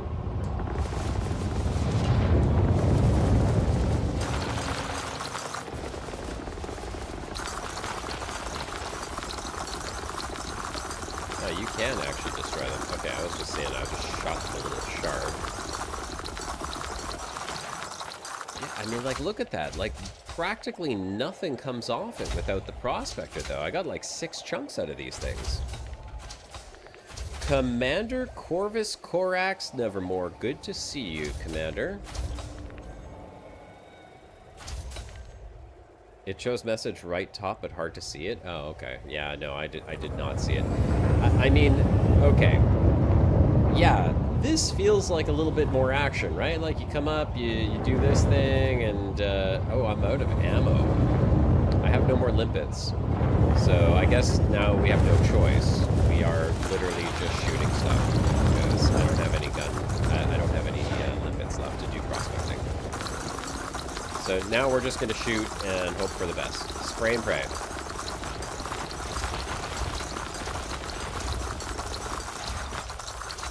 But yeah, there's way less coming off of these asteroids when you're doing it this way.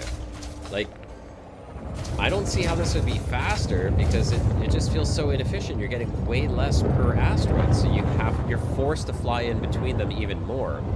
I mean, okay, granted, yes, you're not parking for a while and you don't have to waste time like shooting prospecting limpets at each asteroid, but if you find one that's just pure tritium, you seem to get a lot more out of it. I don't know where that depleted message is, by the way.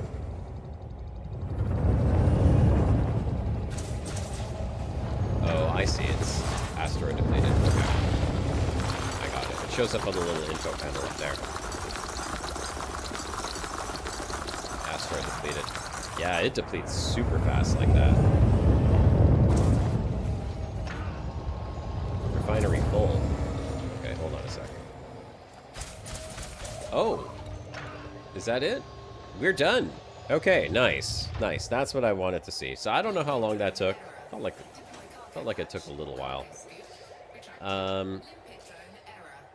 So now we just abandon these. these limpets, right? We don't need them anymore. They go away. We put these out. See you later, little limpets. And now we go to the Hawk's Nest. That star directly in front of us looks very blue.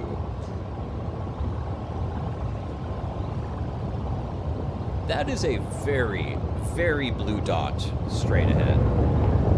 I'm not hallucinating that. Right in the middle of my HUD right now, straight ahead of us, is a star that is extremely blue compared to every other one. I don't think I've seen anything quite that blue before. Let me see something. Would there be a way for us to kind of figure out what that star is? That's the Monkey Head Nebula down there. I got to get my bearings for a second here so I can see if I could pick this out on the galaxy map. We're going to do a little bit of triangulating here. Okay. So we've got Monkey Head Nebula. We've got whatever galaxy that is way off in the distance. And then a very nice triangle to that blue star. I don't know. Do you see what I'm talking about? I'm talking about the individual point itself is blue. And I don't think I'm hallucinating on that. Yeah, that's Andromeda. It's the worst Andromeda ever, by the way. I mean, I've literally looked at Andromeda 1,000 times through my telescope. It doesn't look anything like that. They get everything else wonderfully designed, but that Andromeda is just garbage. Okay, so we're making a triangle from Monkey Head to that crappy Andromeda over to that blue star. Let's see if we can't figure out what this is real quick. Oh, you know what? And I programmed a button so I could just go straight to galaxy map. Let's put this to realistic and let's figure out Monkey Head Nebula. Oh, it's oh god. Yeah, this is going to be super hard to do because of the way the galaxy map works.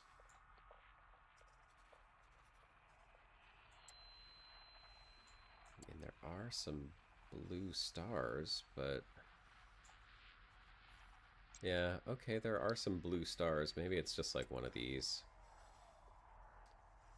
Although you would think that that one would show up too. Let's see, does it?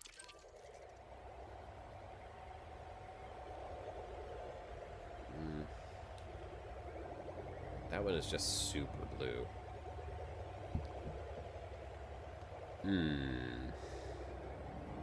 Maybe it's just a larger one, but anyhow, to me that one looks way bluer than any of the other ones here. Plus, it doesn't look like it's close. It looks like it's far.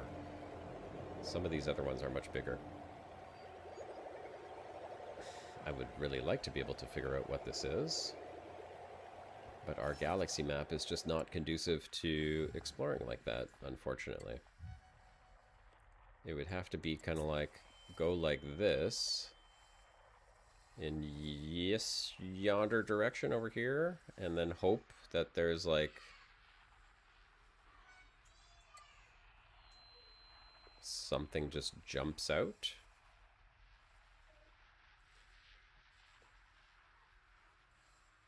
Yeah. You know what? This is what I do on my own time. Spend an hour on the galaxy map trying to find stuff like this that just looks weird off in the distance. But I'm not seeing... Oh, could be that one.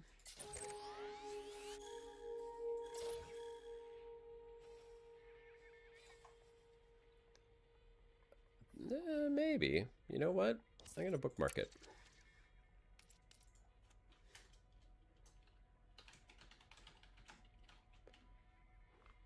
Check it out later.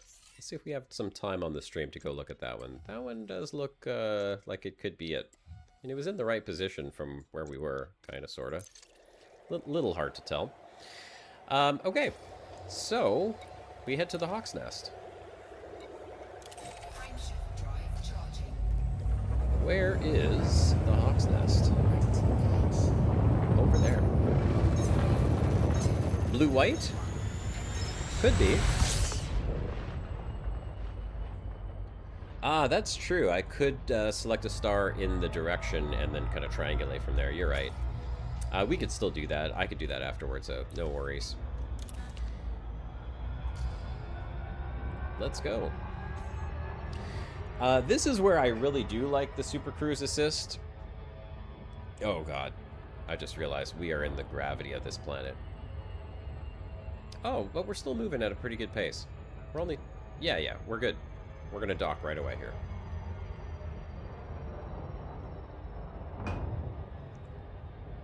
I thought we were gonna be really stuck in this planet's gravity, but not bad at all.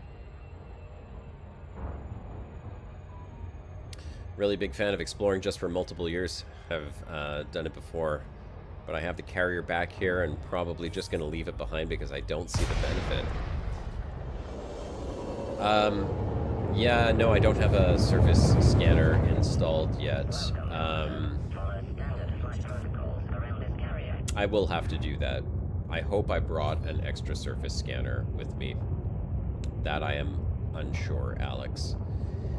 The benefit to me so far, Space Fox, is really just in the fact that, I mean, look, I just sold 3 billion credits of Exobiology, and it kind of gives me a destination that feels kind of like home is coming with me, in a way. I guess you could say that's about the closest I could say that, or the closest thing that I can compare it to. It's like, I feel like I'm coming home and selling all my data, and it feels like I have a safe place, even though we're out in the black. And it's a bit comforting. You know, if you've done exploration, everyone here has done some form of long-term exploration at some point. You know, like, there's always this risk-reward kind of thing. The further you push, the more chance there is that you're going to lose everything that you've worked so hard to get. This just feels like you have a little bit of safety net, and I appreciate having that safety net. Plus, it's a bit of a mix of activities, you know? Like, you get to come and do some mining, which, I mean, I'm not going to say mining's my absolute favorite thing to do, but it changes it up. It's a little bit of a shake-up from the usual daily grind of jumping and honking and scanning, and you just kind of feel like you've got some choices. Imagine you died on a high-gravity planet or neutron star and lost 3 billion or 6 months of data. Yeah, no kidding. I mean, look, when I when I came back to the bubble after all those years of exploring, and I mean, I didn't even lose the data. I got the payout. Sure, it was only 1 billion back then, but I got the payout. But now, my name is not on some of these systems, or at least I don't know if it's the name is not on there. I can't go and verify that because my previously visited systems, that data is gone. And I feel like I lost something. I literally felt like I lost the ability to trace my route back. I don't know which systems I've been to because the visited, not visited data from back then is just all crap. It doesn't show up. Now, had I lost the 2 years of exploration data, I mean, I was Commander 40% for a while, which very likely could have happened. I mean, I've had mistakes and had a couple accidents out exploring. I would be crushed. I'd probably be like, screw this, I'm not playing this game anymore.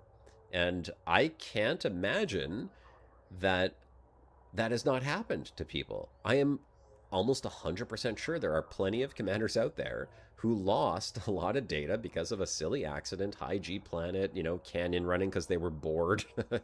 I've done that. I'm sure plenty of people here have done that before. You know, oh, I'm just a little bored. Oh, that's a really nice canyon. I'll go fly through it. Bang, bang, bang. Oops, you're dead, and all your data's gone. So, yeah, I like this. It feels nice to be able to kind of come back home and go, okay, I'm going to drop off my stuff. I'm going to sell my data. I'm going to give my feet and legs a little bit of a stretch on the ship, see some NPC familiar faces, and then do a little bit of mining, send my carrier off to where I plan on going. It's really minimal management too. I mean, like the fact that it takes like 15 minutes to do the jump, and then there's the cooldown. I only have to jump every 20 minutes, and you get the little notification, so I just set the new destination. I'm using that website that one of you recommended to me. What the heck was it called here? Oh, I might have closed the browser window that had that. Anyway, I have the websites. I just kind of like set the new destination, let my carrier jump, and then the carrier gets ahead of me because when I'm doing exploration, I mean, hell, look at this, guys. Now, you'll see this here. When I'm doing exploration, and again, I forgot I have a galaxy button I could just press, and I come over to where is it? No. User data. Visited, not visited. I mean, look at this. See all the little blue dots? That's because I don't jump 70 light years at a time. I literally go bump, bump, bump, and just hit up every single one in this area. Now, I did skip a few to get over here earlier because I wanted to be here for the stream. But if I were to trace my route back, yeah, you could see that here's the jumps where of course, can't do that because of the way that this game works on the galaxy map. If you trace these little blue dots back a few jumps from before the stream, you're basically going to see the same thing. There's going to be a chunk of blue visited stars, all like this, because I like to explore an area. You know, a destination is just that. It's a destination. If you decide that your destination is going to be a pocket of space, I mean, that works just as good. There's plenty of stars to explore here. I mean, hell, I could spend a week, 2 weeks exploring every single star just on the screen right here. Probably not even get through every single one of them. So, you know, this little pocket of stars right around where the carrier is right now, I think I made a couple, at least half of the money that I traded in. So like half, 1.5 billion credits just from this little group of stars right here. It's profitable. You know, and then when I want to go and see something different, I will send the carrier off to the Monkey Head Nebula, and then I will slowly make my way over there. So that's the benefit to me, at least. And I know, you know, my way of doing things isn't the way that everyone feels, but makes me happy to be able to say that I can sell that data and not have to worry about losing it entirely. All right, carrier services, Tritium Depot, donate. 14 units. Oh. Oh. And look at that. Good old crash. All right, well, that was a fail. Let's restart the client again. So when you donate Tritium, you're donating it to the fuel supply, not to the cargo. I don't remember which commander messaged me the other day, said, hey, I'm trying to donate Tritium to you, but it says that I can't. That would be why. I thought it was donating it to the cargo hold.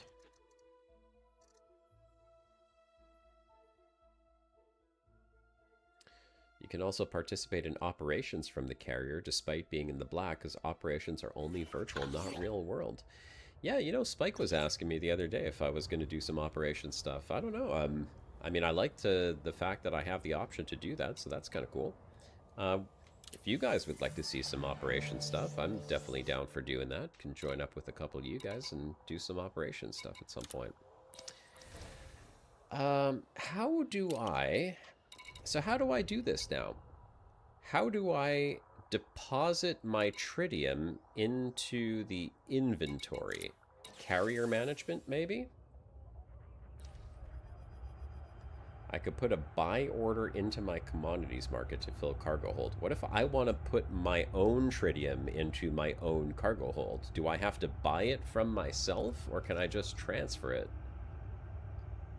Right panel, there's an extra button. Okay, hold on a second. Right panel. Oops. Right panel. I'm assuming... Where is it?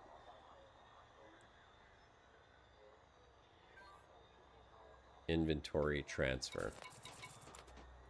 Inventory. Destroy. Pilot's handbook. No. Where is transfer?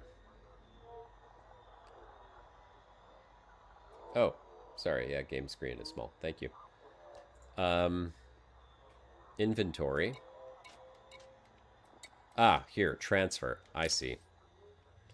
Not immediately obvious, but transfer all to carrier. Okay. That's that. Done. The tritium is transferred. Oh, confirm. Confirm. Okay. Why is there still 6? Oh, I guess that's my hopper doing its thing. Transfer all to carrier. Confirm items. Good.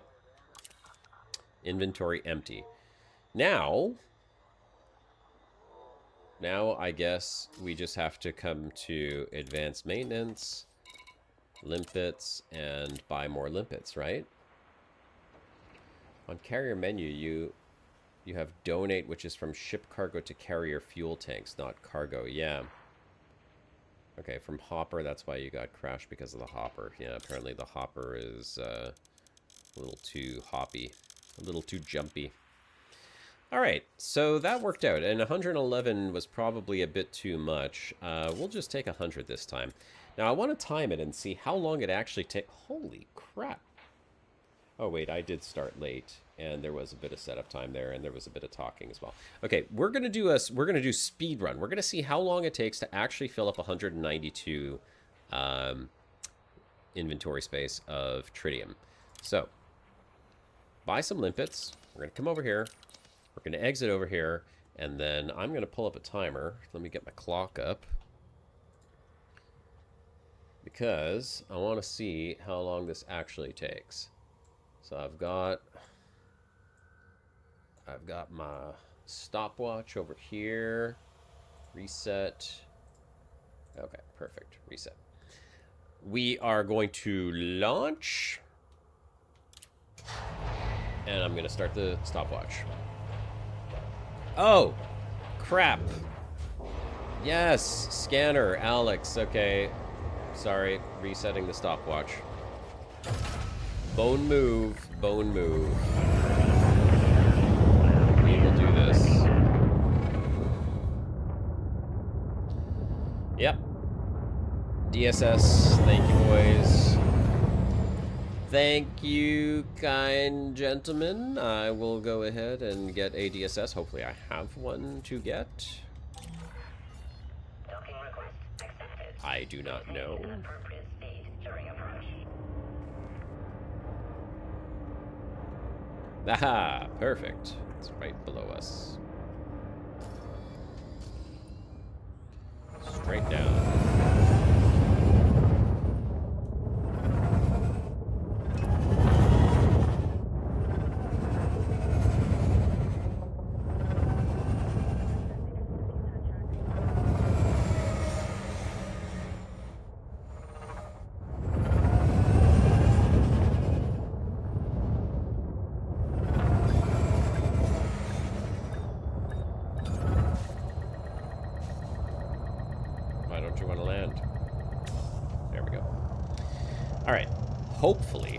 Hopefully we have a DSS here. Let's find out. Outfitting. I don't know if I brought one. Take off from the other ship if I don't have a spare one? What's that gonna do? I just scan it and then I can get back into the prospector and it'll still be there? I guess it resets in between sessions or something, so like the fact that I closed my session down, that's why I lost the hotspots. I'm assuming it's a utility mount. Assuming. Point defense, wake scanner. Yeah, I don't think I have one, guys. To see the scan results, I have to have it on board. So take off from the other ship if I don't have a spare one. What's the point on that if I have to have it? I have to have it on board. Oh, just... Oh, it's optional. Okay. Optional. Here's hoping. Here's hoping. Empty hangar, empty internal. Okay. Cross your fingers. Surface scanner. Oh, look at that. We got one. Perfect. That is perfect. And you know what? I have an empty hangar compartment. I can't put a cargo bay on there, can I? Is it? No, didn't think so. I was hoping. Maybe I was wishful thinking there. Internal compartment. Can I put a 2E? Grab 4 more? Why not? Cannot equip module. Oh, never mind. Okay, there's a reason we can't do that. Alright, at least we have the surface scanner, so that's good.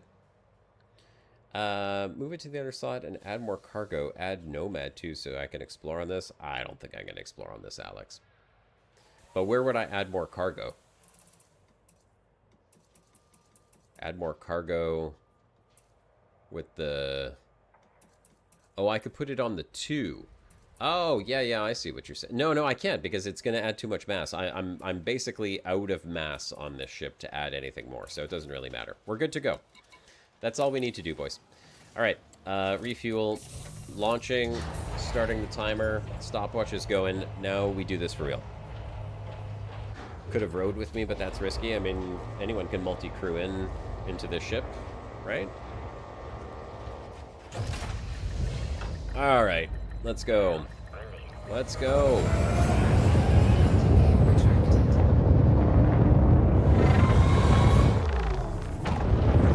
I am super... I mean, honestly, the best thing that happened today is just knowing that I could put the carrier next to a planet that I want. I was really concerned about it being, you know, 24,000 light seconds away, or gosh knows, like, where I would end up in some other place. Frameshift drive charging. 4, 3, Nah, I don't want to get rid of my shields. I like shields. Some people don't mind flying without shields. Spike. I like to have shields. They make me feel safe. Oh, I have to map. Oh, this is going to take up time from my timer here, folks. But I do need to put the thing onto the thing. So, where is it? Put the thing on the thing. D-scanner, data link scanner, SC suite, collector, prospector. Where the hell is it? Data link scanner, surface scanner. There we go. How about we put that onto number 1, 2. All right, perfect.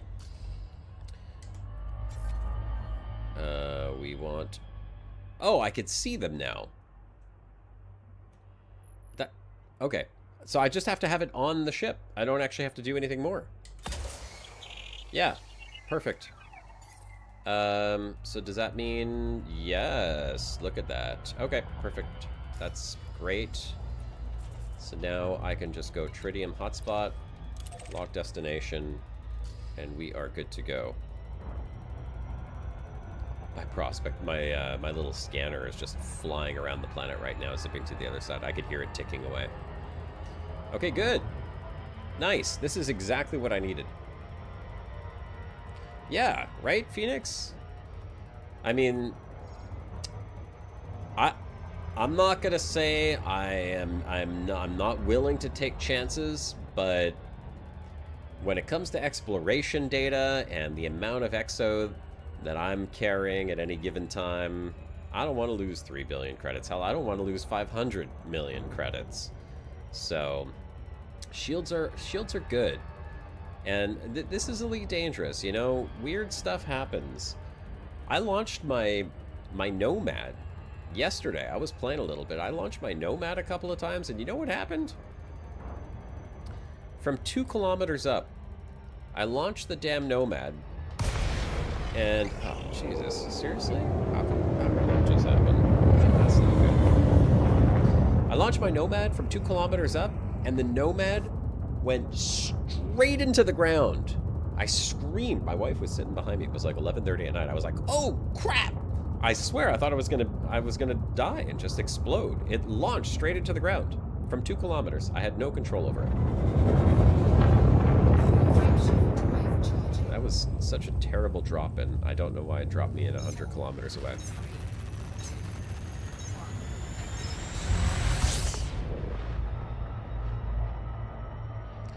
I will not mock you for having giant cojones.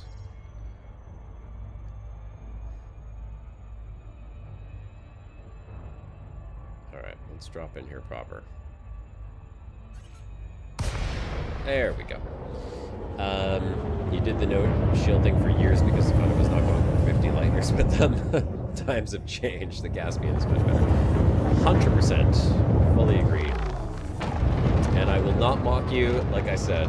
Big cojones to do that. Apparently my cojones are small and shriveled, and I would never take a chance with that. You could put a 1500 megajoule of shields on a Caspian and still get 76 light years. Yeah, there you go. That's what I'm saying. Why would you not have a set of shields? It just doesn't make any sense. Bring them shields. Alright, let's put out the cargo scoop. And let's start getting some stuff. Now, I'm going to use the prospectors because I still feel like the amount of material that you get with them is just way, way better. Like, it felt like nothing was happening before.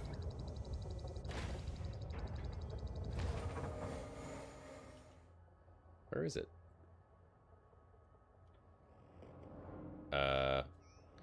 Okay, so first of all, there's a weird glitch where my reticle is. There's like some weird thing right there.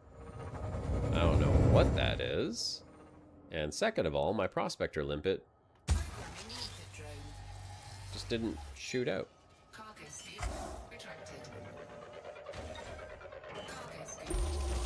Okay, better. Some weird glitchy thing going on there. Lithium hydroxide. Nope, don't want it.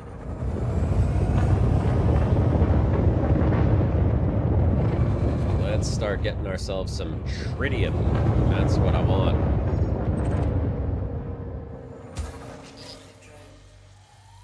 The limpet hit my shield? I think so.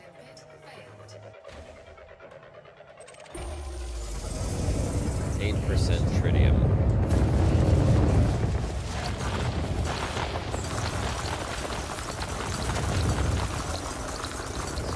Waste, but I'm going to grab every tritium I can because I want to see how fast we can get it. So if I get tritium, may as well take it.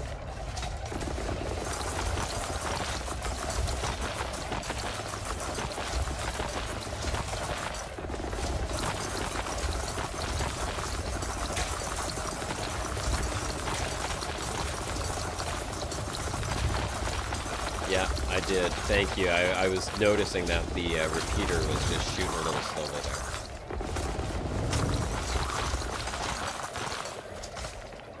Okay, asteroid depleted. The one thing that drives me crazy when you're not playing in VR is losing your orientation. There's the planet up there. Alright, let's just move a little closer here. Shoot out the next prospector. Fire away. Power to weapons. Be a pure tritium, please. Nice. Okay, we've got tritium. Decent amount, too.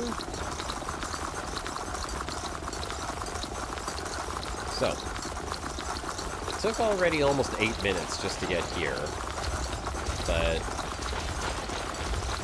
I will say that there was a little bit of extra time there just because of the fact that I had to get the scan in proper.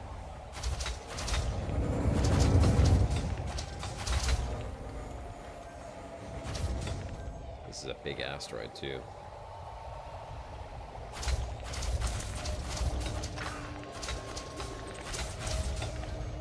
Tritium in cargo, subsurface deposit. You know, I guess when you're at these asteroids, if you are waiting for the 1,000 pieces of tritium to get picked up, it's not a bad idea to do the subsurface stuff, right? If it passes by, subsurface then, what would that be?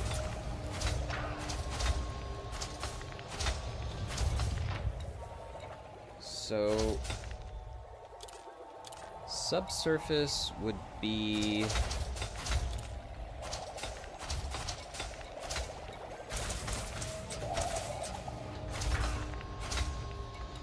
That's the missile? The displacement missile. Yeah?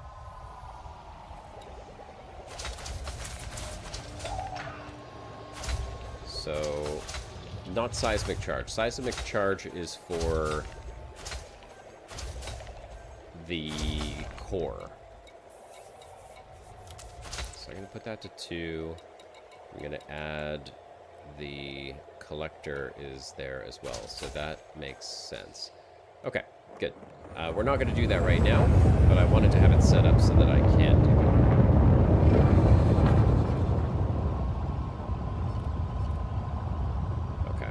This works.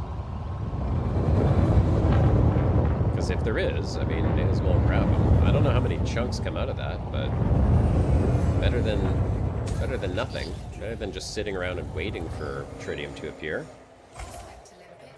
That missile where you hold the button and release. Oh, okay, right. Okay. Nothing there. I want to find 2 asteroids that are relatively close to each other would be nice. Maybe these 2.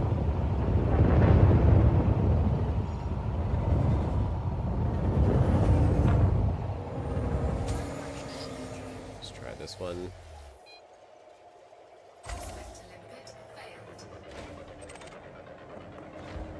And we've got this one up here.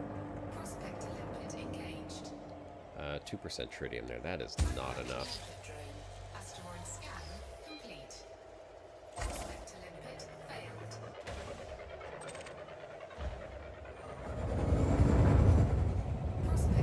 Here we go. Tritium. Okay.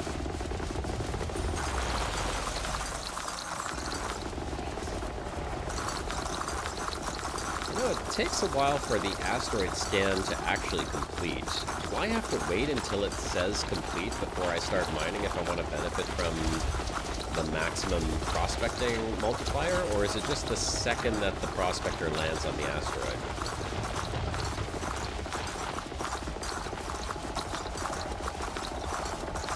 Level 1 is just lasering. Subsurface is targeting the specific targets with missiles. Level 3 is finding it core and blowing the whole thing apart. Yeah.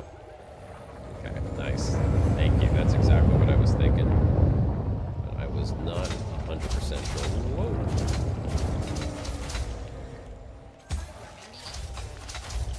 These asteroids are all over the place here. Perfect. More tritium, please.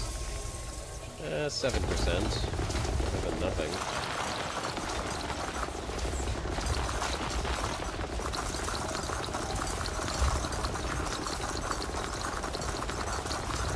Yeah, I wouldn't mind shooting a few missiles.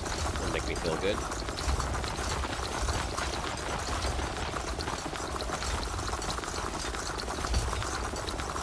But we're on a mission right now. Gotta see how quickly we can get 192 tritium. Not slacking. This is some serious mining business we're going to do right now. Do this the right way.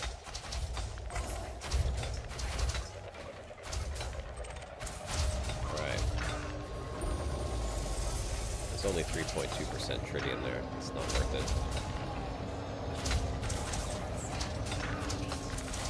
it. I mean, hell. Walder. Yeah, I guess it is worth it. I don't have to worry about the other materials. They're still collecting all the rest of the crap, so may as well just mine the tritium out of this one as well. Kind of this is what kind of plays into the idea before you were saying Space Fox, you know, like just shoot and run. I don't have to worry about all the other stuff that comes out of this because I'm ignoring it anyhow. So my prospect or my collector limpets should be only picking up the tritium. Hopefully.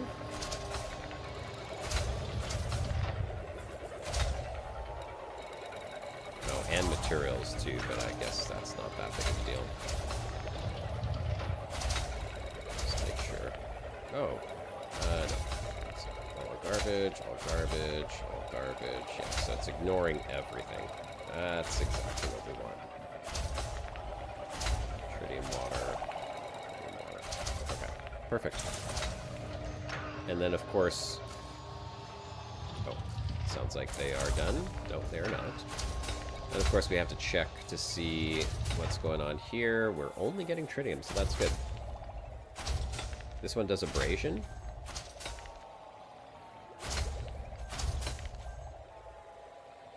Thing is, you're not sure right now, is the new prospector laser I'm using may also be doing level 2? That's a good question. So, like, is it actually taking out other resources from the asteroid? I'm not sure about that. Yeah, please, if anyone else in chat knows, let us know. That would be good information.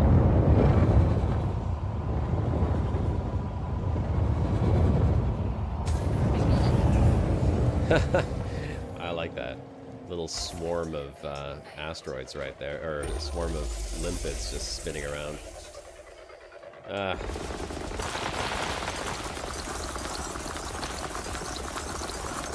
I think as long as it has tritium, it is getting blasted. I don't care. Take all the tritium and whatever else comes out of it. Fine with me. Even if I destroy a few chunks.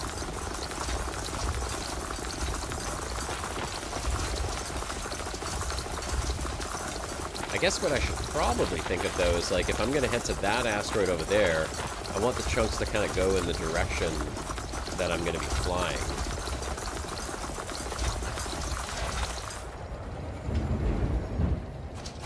Holy crap.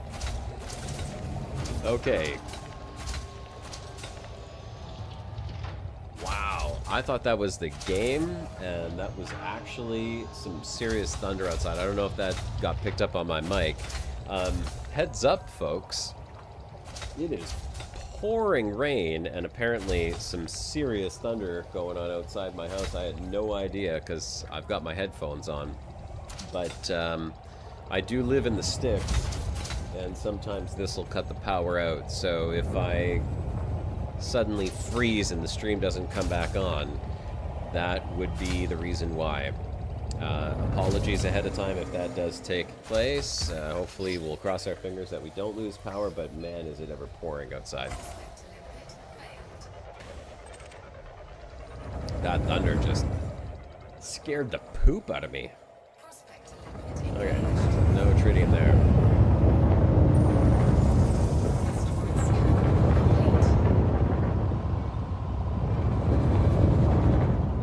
Hey, buddy.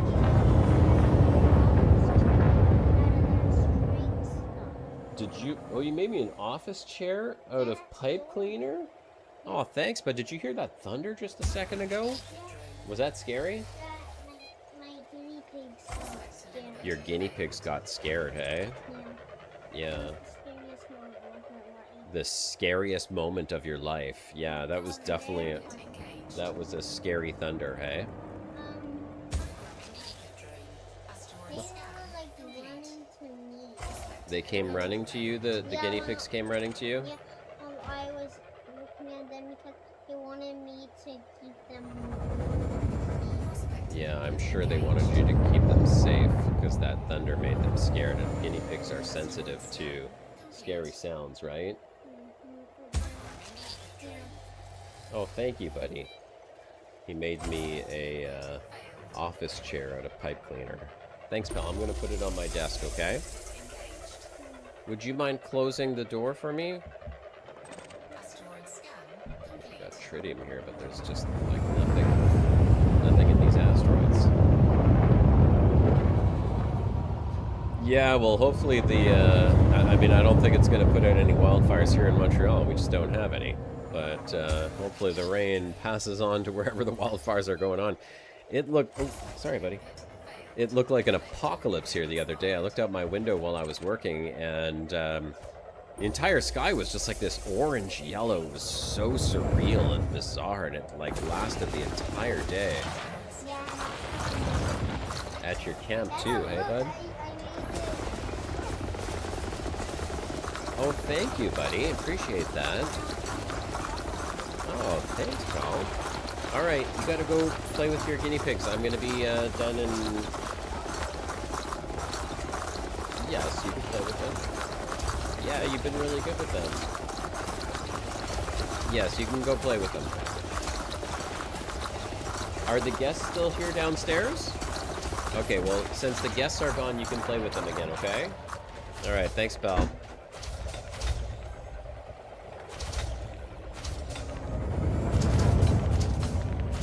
I don't know if I had mentioned this in stream. I think I did. My son's got 2 new guinea pigs. He absolutely loves them.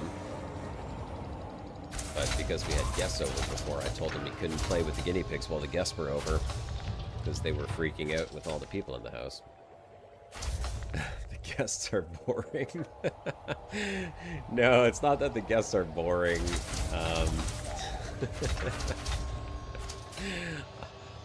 They're my wife's employees. She invited them over for a what was supposed to be a barbecue. Turned out that it wasn't a nice day out today. We had the pool ready to go. Everyone was going to hang out in the backyard. We were going to chill on the patio, but it turned into a bit of a rainy day. That's why I was surprised that it's downpouring like this, because it was just like sprinkling before. But I did say goodbye to them earlier before I came upstairs to stream. That's why the stream was delayed by 30 minutes instead of starting at 3 o'clock.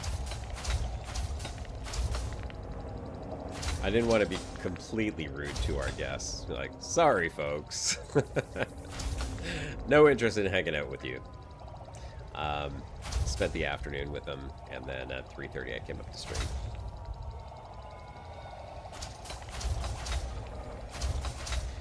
Don't fly away too fast because the limpets will die. Okay. I will stay within the vicinity of the limpets. Just long enough. Okay, we're at 69 tritium. Alright. So, it's not 15 minutes. Who said 15 minutes to fill up the tritium? That was a lie. Spike is hunting me. Great. I don't need you hunting me, Spike. I'm a danger to myself already.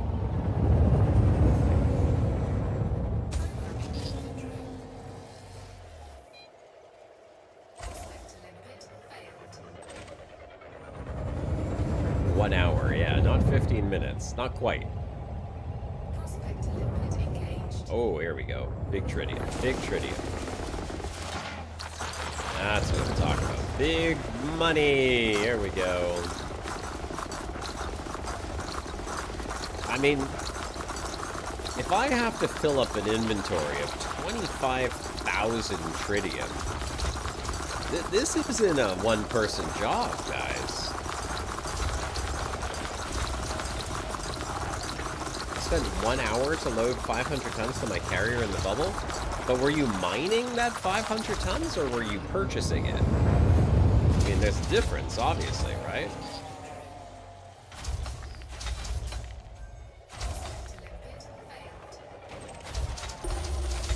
Mined? How did you do 500 tons in 1 hour?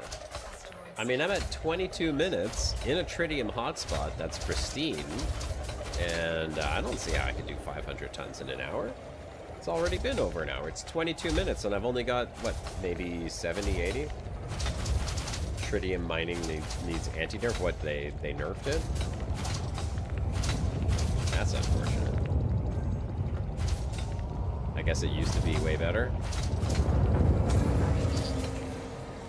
I mean, 25,000 is a lot, right? I'm not going to say it's a small quantity, but if I'm bringing in 200 at a time and I gotta fill 25,000 and my cargo's empty? That's a days-long activity right there, maybe more. You definitely need friends to do this.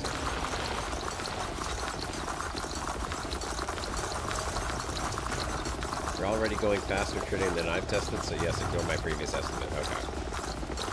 I will. Try this on a python? I'd rather not. Asteroid completed. Alright. Moving along. Where's the next best thing here? Do we have another asteroid close by? There. Right there.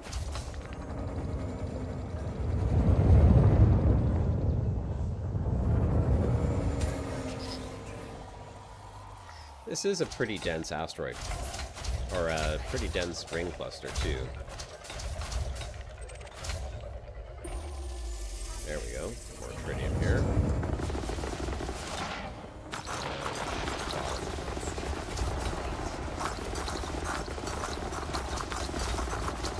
Yeah, definitely not going to do this in a python.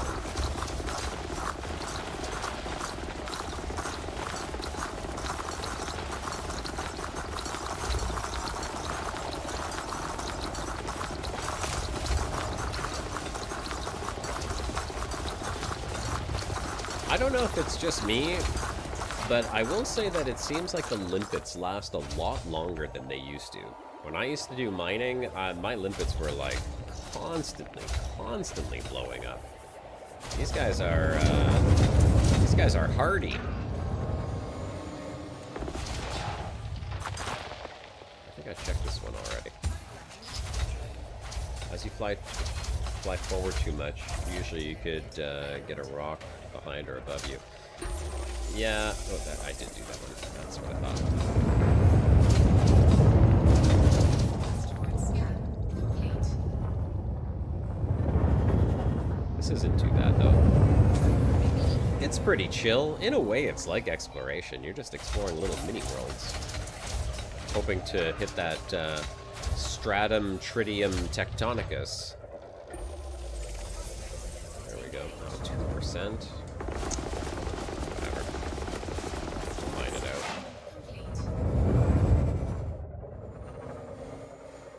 The limpets are still going, right? Yeah, they are. Okay. They're collecting. They're doing their job.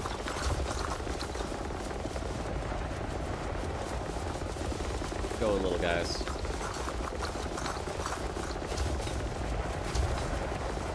Only 2% tritium in this one, but they're still picking up stuff from behind me, I think. It's hard to tell. I don't see them moving. Okay, there, I just zoomed in. They are moving. Just wasn't sure if they were.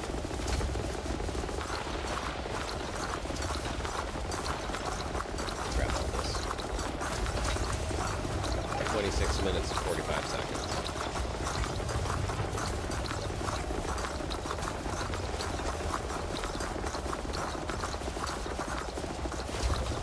I'm gonna do a couple of hauls. I'm not gonna spend the entire stream doing mining.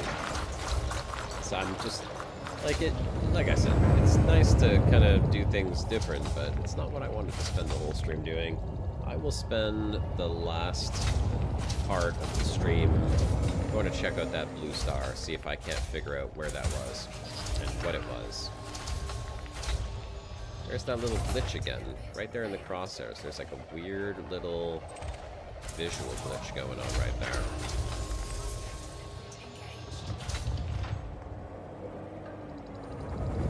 Asteroid scan complete.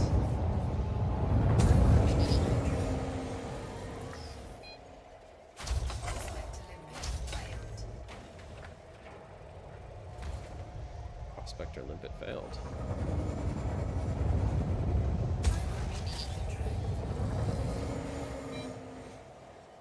Another... Oh, is that just a floating chunk there? Prospector limit engaged.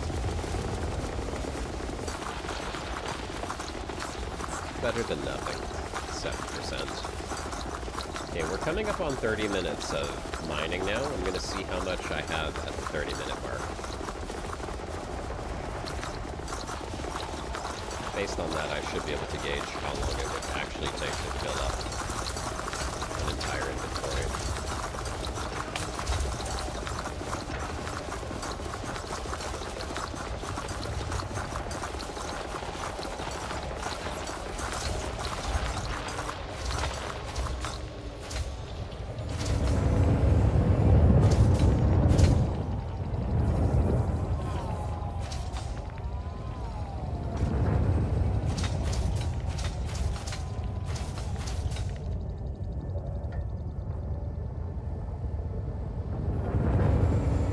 Let's see.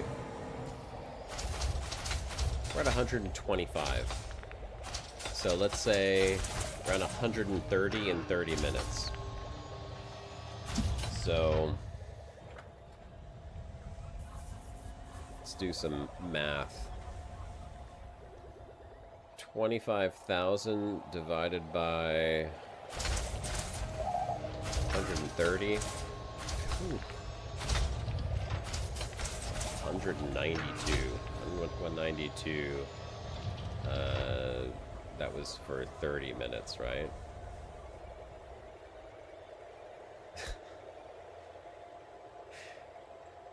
Alright. Well, this is telling me, if my math is right, that if I wanted to fill up 25,000 cargo of tritium, it would take 96 hours.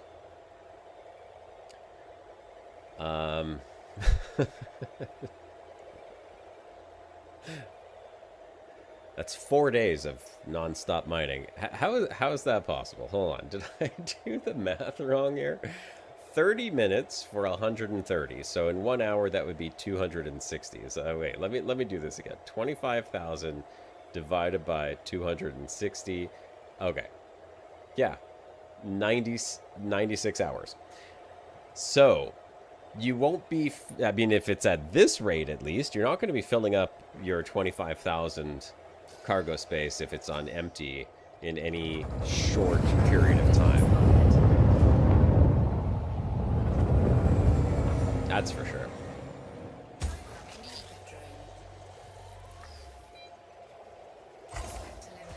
I mean, it's good, I suppose, for, you know, topping up the tank. You could do it in a couple hours, fill up that 1,000 cargo space, but the 25,000? You've done it, Danny? How long did it take you? And did you go from 0 to 25,000? I really want to know. Yes, 4,000 hours. Seems about right. Well, I mean, if you think about that, if the math is right, math is rarely wrong. I'm not saying my math isn't wrong, but if it's 96 hours based on this estimate, right? 260 per hour, which so far kind of seems like that's about the speed that it's taking. If it is in fact around that much, and you play, I don't know, let's say you play an average of 2 hours a day, you're a casual gamer, that's all you have, 96 hours, that's 45 days, that's a month. Basically, more than a month and a half to fill up your 25,000 cargo. I don't see people doing that. Danny, I'm waiting on your math, brother. Please enlighten me. Tell me I'm wrong. Tell me that there is a better way to do this that does not require a month and a half of nothing but mining for tritium.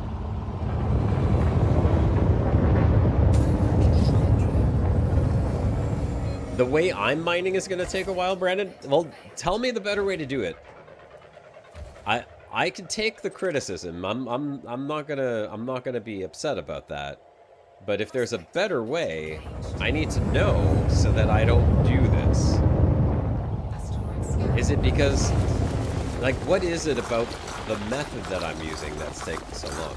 No, you don't do that. You jump 5 times with 80 tons price, and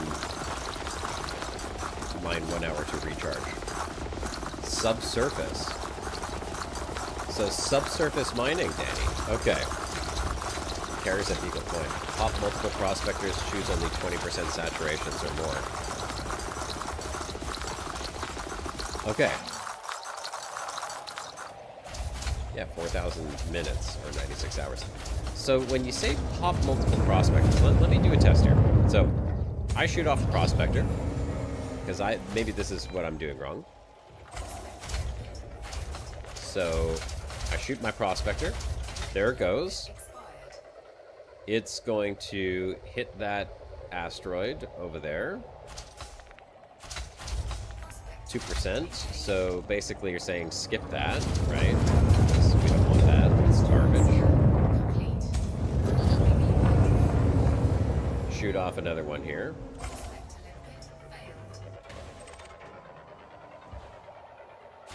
There's a bug cheat with subsurface. You could respawn the same rock.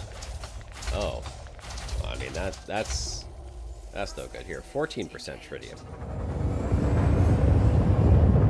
I need a higher grade prospector so I can pop 2 at a time.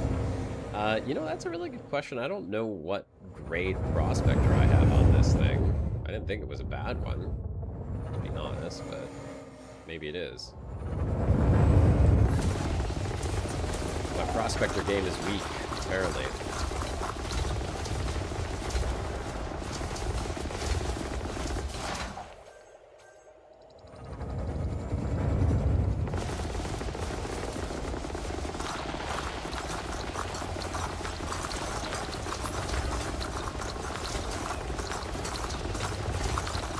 I love when the collector limpets expire and they just go careening into space. Just barrel roll, flipping all over the place. That's great.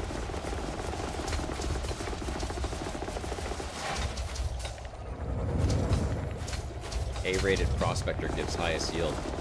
Well, I mean, compared to not throwing a prospector on these things, you definitely do get a considerable amount of yield. So, I'm not sure. I'm going to take a look after I get this haul done, and we're going to see what I actually have on this ship, because I don't remember what I put on it, to be honest.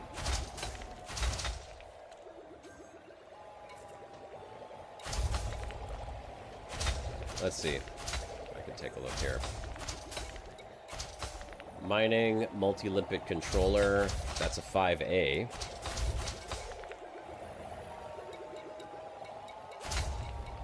Prospector limpet controller 1A. So what would I need? I need like a 2A or something? My prospector is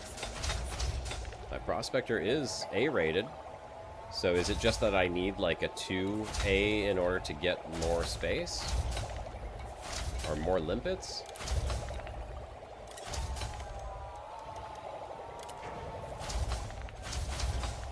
.3A that allows to. Well, that was my mistake then. See, that's good. That's good information, Brandon. Thank you. Appreciate that. If that's the case, then that would obviously make a big difference.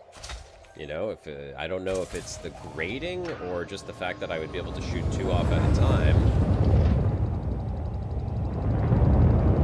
But I mean, shooting 2 at a time would save time for sure, because like then I wouldn't have to go like wait here. I could just shoot this one.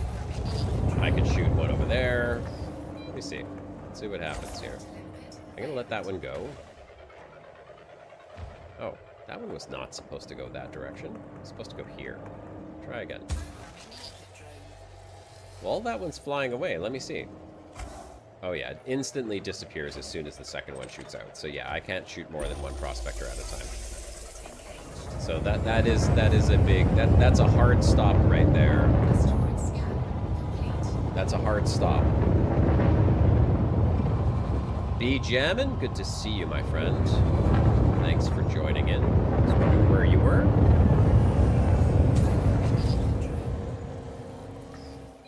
You have multi-controller now. Can shoot 13 prospectors. Oh, it's shared with my collectors. Oh, Okay, so that... Oh, interesting. So I can send off more than one prospector, but if I have too many collectors, then I'm not going to be able to do that. Multi-controller has a poor prospector quality. Well, but I have a prospector controller and the multi-controller, right? Look, I've got the prospector limpet controller and the multi-limpet controller over here.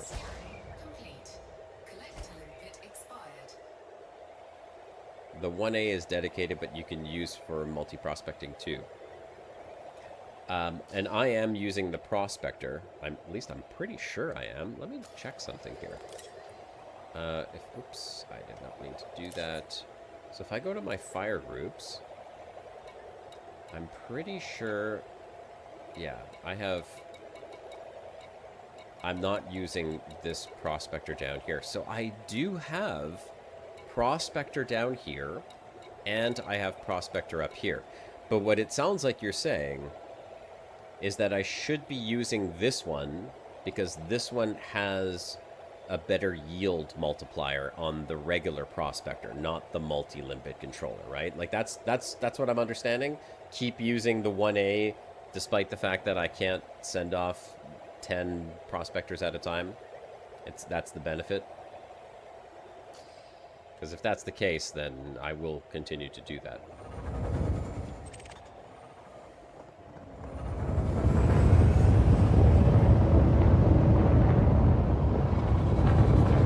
Okay, thank you. I will continue to do that. That is not a problem with me.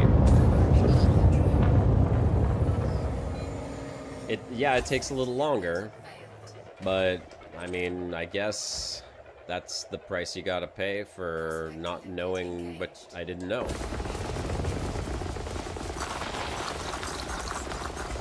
Shoot all collectors plus 0 prospectors. Shoot 6 prospectors. You get 6 collectors. You cannot destroy it on demand. Okay. Yeah, I want more collectors because then I can just pick up all the loot faster.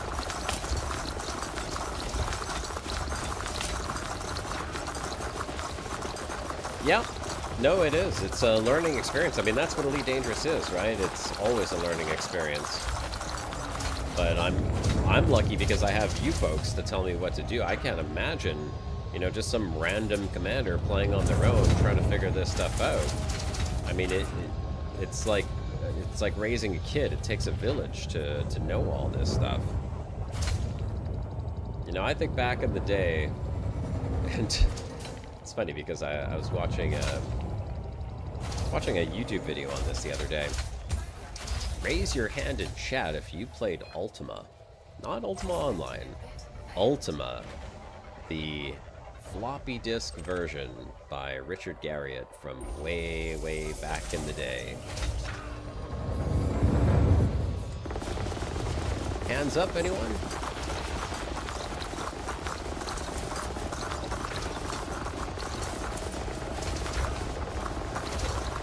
And I don't mean just Ultima, I mean Ultima 1, Ultima 2, Ultima 3, all the way through the entire series. Back on the Apple II.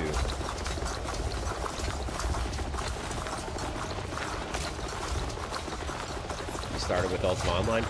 I mean, hey, listen, Ultima Online was fantastic too. That was the first real MMO for me.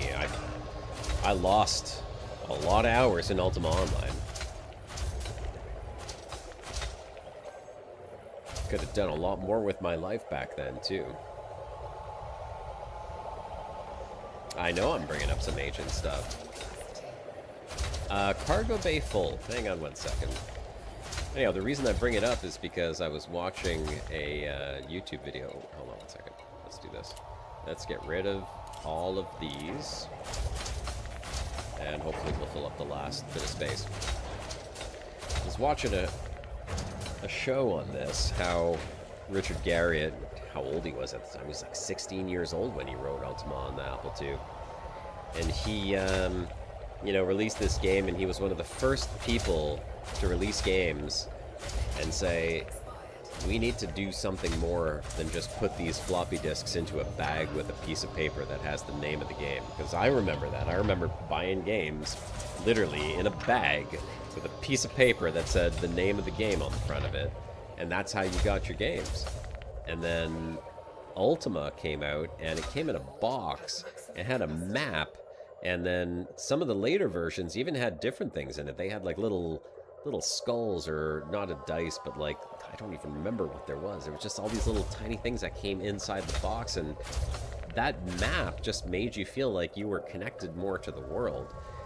Nowadays, I mean, everything comes in boxes, but back then, that's how you got games. There was no online community. There was no way to talk to other people unless you knew someone else who had the game and had an Apple II. And I hate to say this, but I didn't know anyone else who had an Apple II back then. I was like literally the only person. There we go. We're full up on Tritium, finally. So, you know, you think about Elite Dangerous, there are still some people who I'm sure play that way. And how in the hell they would figure any of this stuff out? How they would do it, I don't know. It's beyond me. You need a full community to play this game.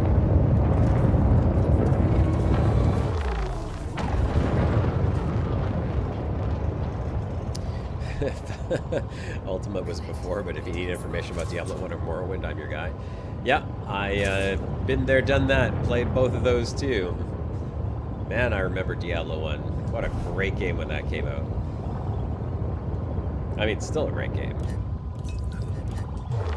Somewhat revolutionary for its time.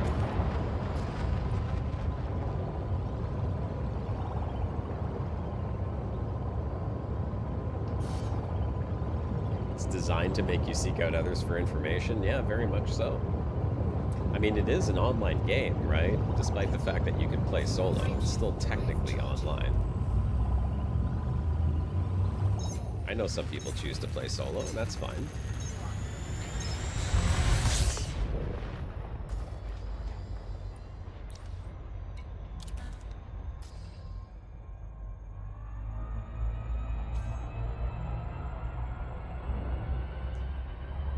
There was not enough ones that sold PC games back then in broken USSR, so I did not have those.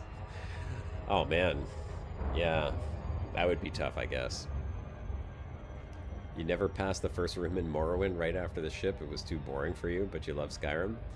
You know, I mean, Morrowind, it was crazy the way that that game worked. It, like the first sort of 3D, I guess you could call it. Just the ability to move around like that was really cool. The graphics were something else too. Back then, nowadays, you wouldn't call them something else. A lot of hours went into that. I mean, the first games that I played, I don't even know if you'd call them video games. They were like text-based video games. So you quite literally had to like say what you wanted to do. For example, it would start off and it would literally say something to the effect of like, the game starts and it's like, you're in a room. And so you would type in, look around, and say, you see a table, and you see a chair, and you see a desk. And you would write, go to the desk. Go, okay, you're standing in front of the desk. You say, look at the desk. You say, you see a drawer. Open the drawer. The drawer's locked. Okay. And like that was literally the entire game. And I remember, and it's funny because like I'm actually remembering a game that I played, and this is how it started off. It literally started off with you are in a room. And I don't remember what the hell the name of the game is, but I'll tell you that it took me, I don't know how long to figure out how to get past that first room. Because once you left that room, you got into an elevator.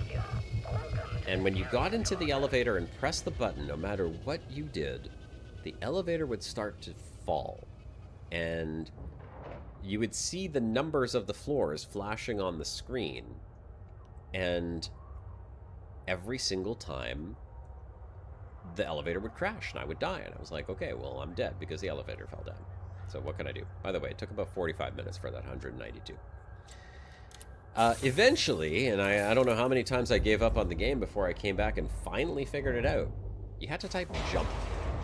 And you had to type jump and enter the command jump right at like the last second before the elevator hit the bottom floor. And somehow you survived that. So you would jump, the elevator would crash, and then you could actually get out of the room. And then there was all kinds of other stuff that you could do. They had a soundtrack. No, this one, did it have a soundtrack? It made beeping noises. That's all I could remember. It just made beeping noises. So there wasn't much to it at all. But it was filled with puzzles, and it was really cool. I guess you could call it kind of like a modern escape room. It was like the escape room of the 80s on an Apple II. Actually, was that on the Apple II?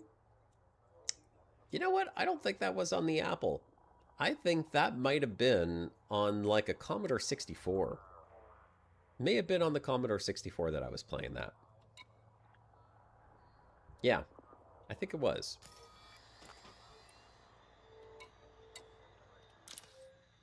Alright, let's transfer all this tritium. Transfer all to carrier.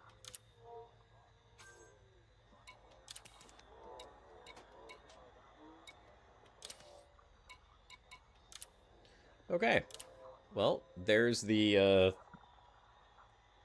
2.5 hours of mining tritium. Got 384 tritium. Well, maybe a little bit more than that if you include the hoppers. Let's say almost 400 tritium. So that would be like half of a fuel tank almost. 4 jumps of this thing. 2,000 light years or so. 1988, yeah. Those later games on DOS basically were operating systems on itself to handle graphics. Yeah, pretty much. Pretty much. That sounds about right to me. Alright, let's get out of this ship. I want to get into that ship. I think we're good with that ship for now. So, now we can just take a quick peek. Carrier management. I am kind of curious how much tritium I actually have left right now. So I have 11,647 capacity available. I wish there was an easier way to manage the ship's inventory. Where do I see that? Is that also through this right panel? No, this is just transfer. It's probably somewhere else, but whatever. This is full. I got 1,000 in there. I've got a good 12,000 or so in the fleet carrier's hopper, so to speak. So I think we're good. We're good on this. Let's get out of here. 11K? Yeah. Okay, so we're good on tritium.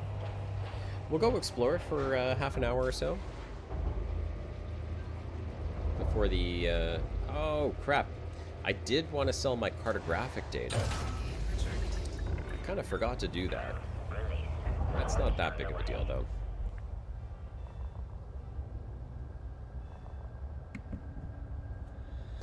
Alright. Let's go see what that blue star was all about. Or not, because the game decided that it doesn't want to let me do that. We can find it again. Someone suggested trying to triangulate by trying to target a star in that direction. I don't mind doing that. I guess I'm going to have to.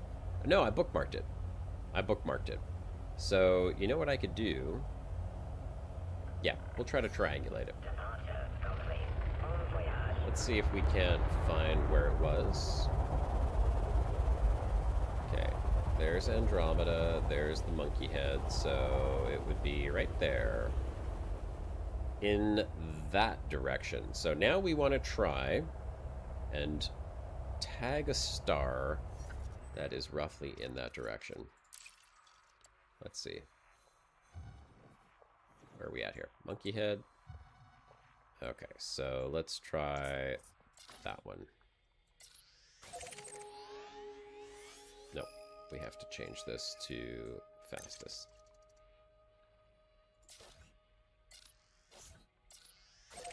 Alright. Close. Little bit more to... Okay, that is... No, that is way off. So if we're looking here, it's down to the right. Do I know the landscape signal? No, I do not know the landscape signal. What is the landscape signal?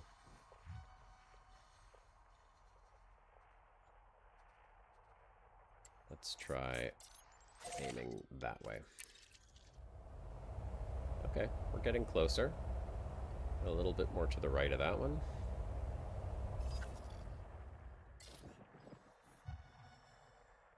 Maybe this one.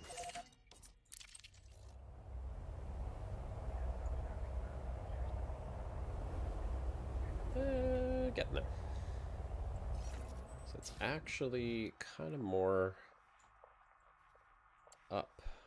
I don't have any other stars to aim at, unfortunately. Thanks, Elite. Literally have no more stars to aim at. I wonder if it's that one over there, but that's not blue.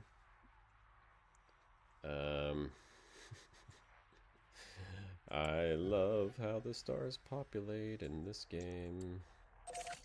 How about that one? Ooh.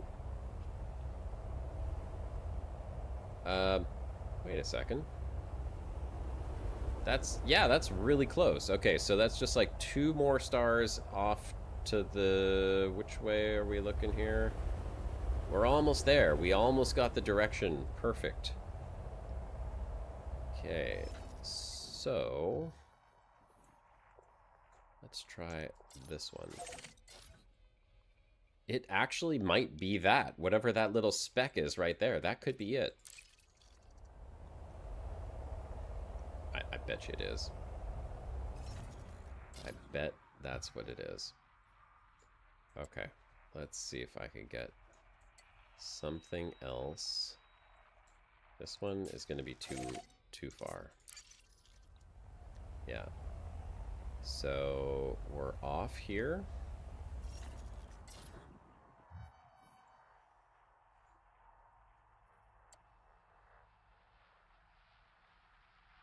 I'm willing to bet that it is that one right there. But I need another star to target.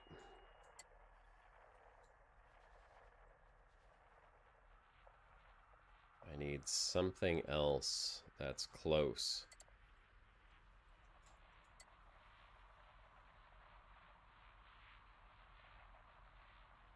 Because, I mean, like, look, it's pretty much in line with it right there. Face the galaxy core and listen. I don't know what that's going to do. Face the galaxy core and listen. I don't hear anything. I just need... What about this one?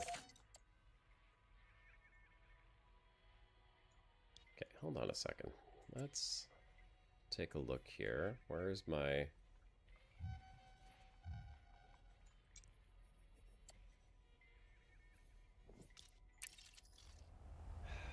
It's gotta be that one. It's gotta be that one. Okay, you know what? We're gonna just jump in that direction, since we gotta go there anyhow, and then we're gonna find out. I'll keep adjusting the route as we get there. Hopefully it is that one that I think it is.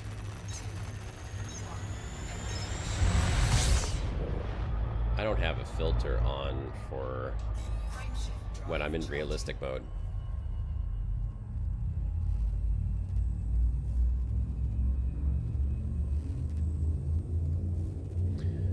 Took you too long to convince your dad to get a Win95 PC, but the first thing you bought with it was Settlers 2 and Command & Conquer 1. Command & Conquer was probably one of the best games ever made. Right alongside Diablo. I didn't have to convince my dad to buy a PC. My dad was a huge tech guy, and he absolutely loved anything that came out that was new. He went and bought the VIC-20. I was still a little kid when the VIC-20 came out, so it wasn't me that wanted the VIC-20. It was him. I blame him for everything that I do now, video game related.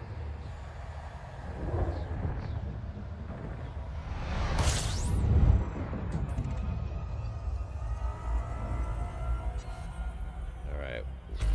Where's my Monkey Head Nebula? Right there.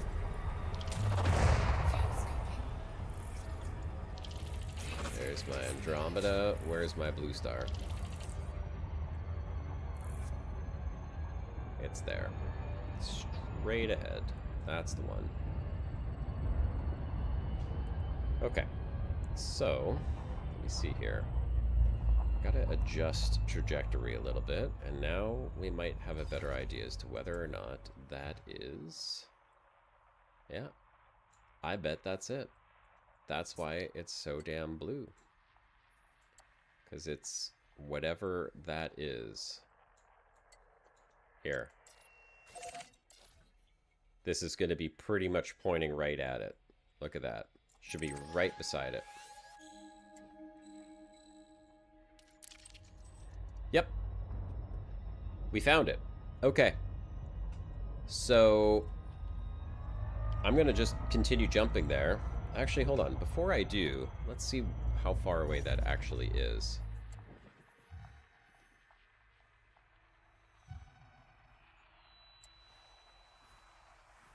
Oh, that is a distance.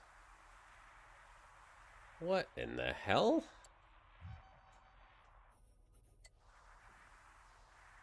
Yeah, huh? What? Is that even in the galaxy?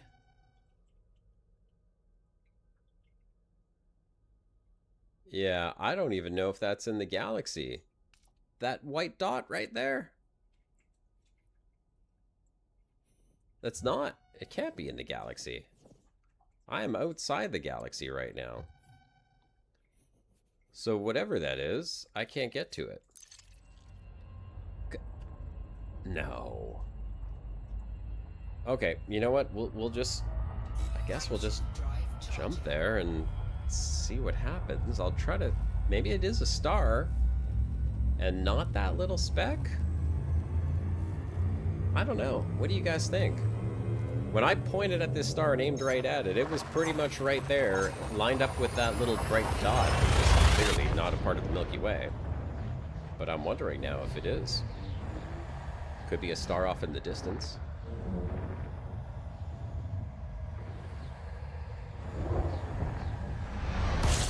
So we kind of know the direction at least.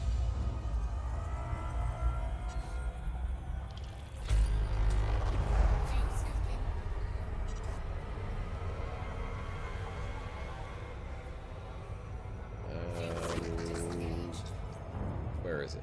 Right there. Huh. Yeah, I wonder.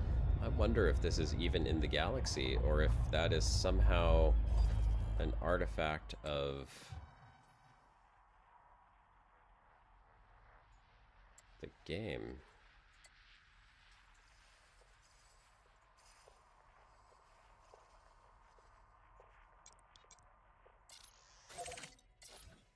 Let's see. So we're aiming again pretty much right at it.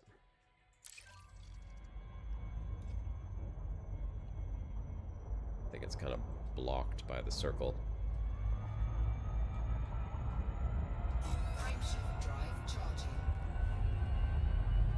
Yeah, it's blocked by the circle. I think that's what it is. I think it's something outside of the galaxy. That's why it shows up so blue, because nothing else really pops up quite as blue as that. I mean, there are blue stars, but that one is like a blue, a deep blue. What do you think, folks? Are we chasing ghosts?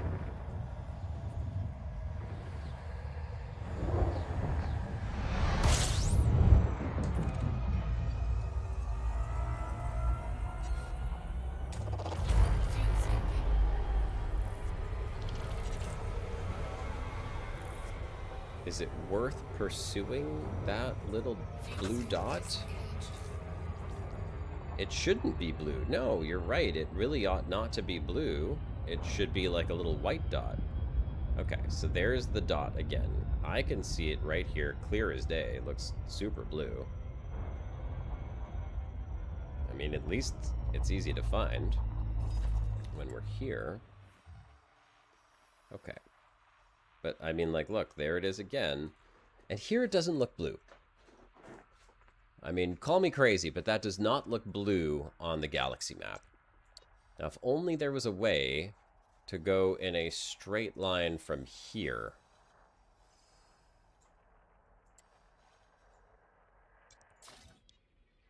Let's see.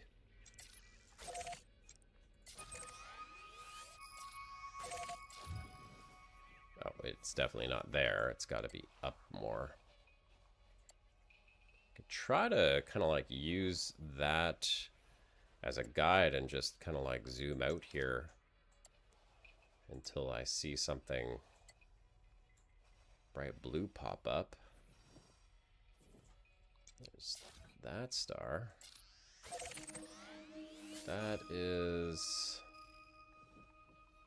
Oh, it's getting hard to see even.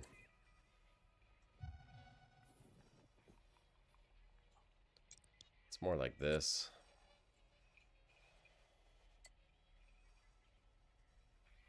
Yeah, I don't know. That is going to be super impossible to find. I think the only way to find it would be to continue kind of like jumping in that direction, and then each jump adjusts my trajectory until that disappears. Just, yeah, me in game. Yeah, I am. I'm like super... I'm almost near the Crab Nebula? Wait, what Crab Nebula? Near the Crab Nebula. Where the hell am I? I don't know. Where's the Crab Nebula? I am not near the Crab Nebula. What the hell are you talking about? I'm near the Monkey Head Nebula.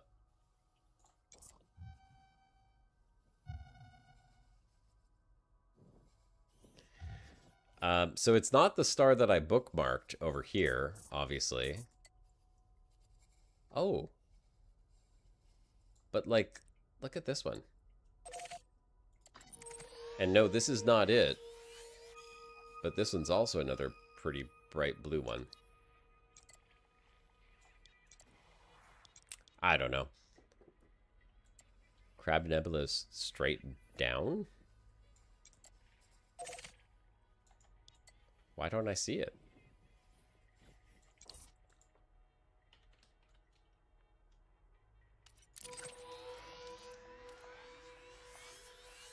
Oh.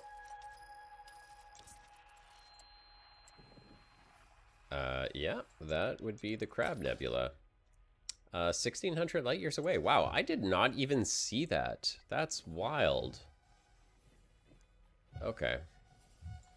I'm surprised it didn't show up like that. So that is a pulsar. That's cool. I think we're closer to the Monkey Head Nebula, though. Yeah, we're closer to the Monkey Head. So, I mean, I could do Monkey Head and then head down to the Crab Nebula after that. That's actually a pretty cool looking nebula. Oop.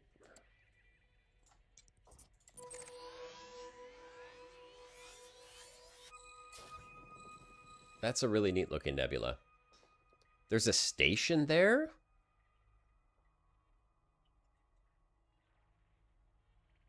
Station X. It's locked? The station is locked, or the sector is locked? Huh. Well, that's kind of cool. I don't think I've been to a pulsar before. That sounds like a pretty cool destination.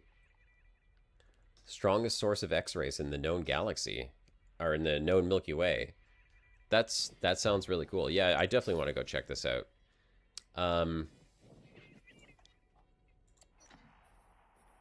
It's some sparse jumping around here, but that'll be fun. Okay, well, that'll be destination number 2. I was going to hit up Monkey Head Nebula. That's kind of where we were going to go next. So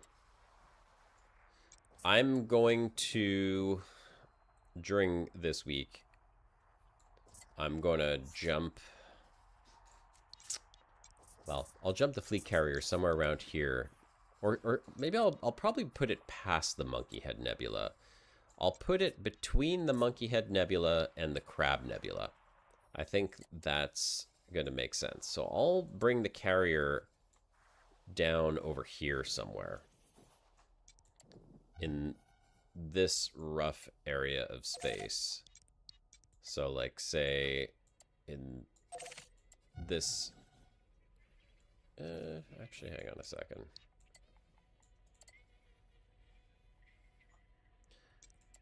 Maybe try to pick somewhere more halfway between the two.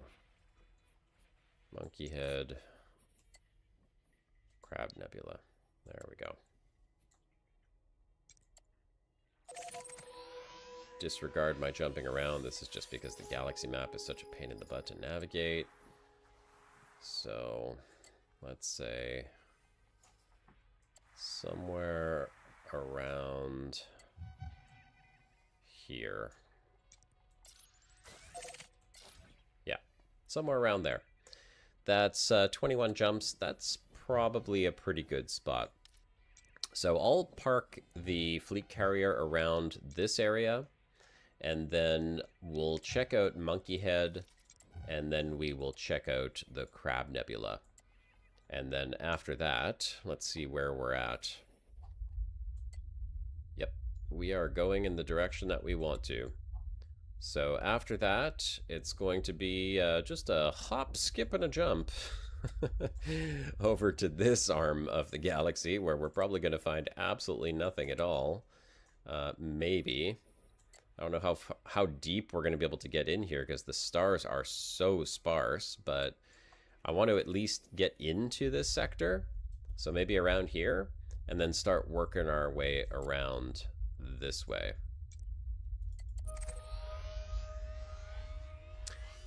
Don't ask me why I have a bookmark on this. Permit is required for this location. Maybe that's why I have a bookmark on it. Apparently, this is a locked location. So, we will be making our way somewhere down to this area here. At least we have an idea of where we're going to go. So anyone who wants to join can start making their way towards the Monkey Head Nebula, and then y'all will have a place to go after that. I've been scanning these systems, so I may as well at least grab whatever's here before I jump too far away from the carrier.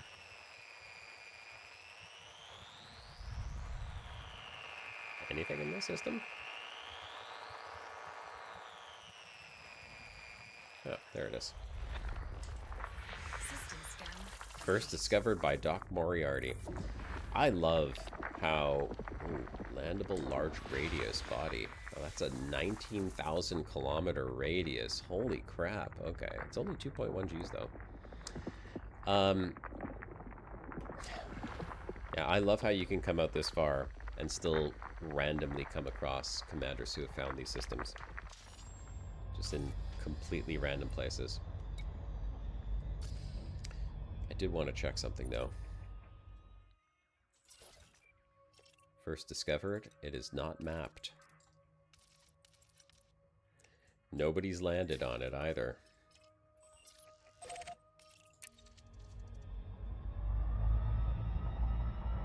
Zurara territory? Monkey Head may have your name on some things out there. Ah, okay. Well, Bison, maybe we'll find one of your systems. Closer to the Bubble Nebula are already colonized. You can land and repair. No kidding, hey? Oh, Pulsar's just a neutron star. Oh, that's unfortunate. You tried that sector last week. You need to go more west until you can go east, because there's an annoying gap where you can't jump because of large distances. Interesting. Maybe I won't bring the fleet carrier quite that far down then. I'm assuming every system in that area is completely tagged. At least around the Crab Nebula it's going to be. Let's go get our name on this planet. Someone's been here, but they're an OG commander. They had no surface scanner. So we'll go throw our name on that. Since it is kind of rare to find wide radius planets like that. I haven't seen too many of them. It's 2 Gs. We could go land on it too and get a first footfall. There's no exo on it, but I mean, I want to just double check. That was 2 Gs, right? It said 2G. Should be fine. We've done tests. We know the Caspian can do it.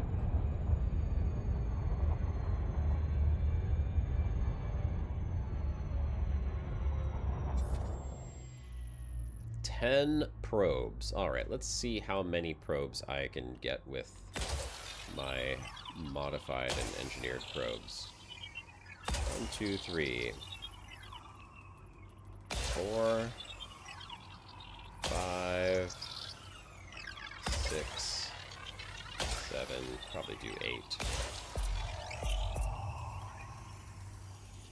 Probably could have done with way less than 8. Looks like I could have done that with like 6. Habitable system at Jellyfish Sector. I think we're past the Jellyfish Sector by a good ways right now. Oh, wait a second. We didn't get the full scan?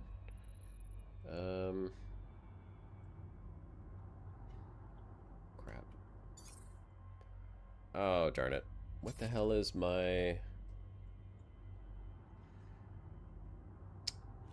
That was 3.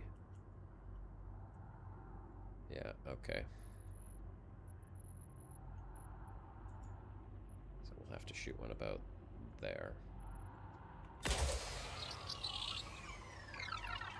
I don't have that mapped, unfortunately. I have to use my mouse to see the backside. We'll still get the efficiency bonus at least.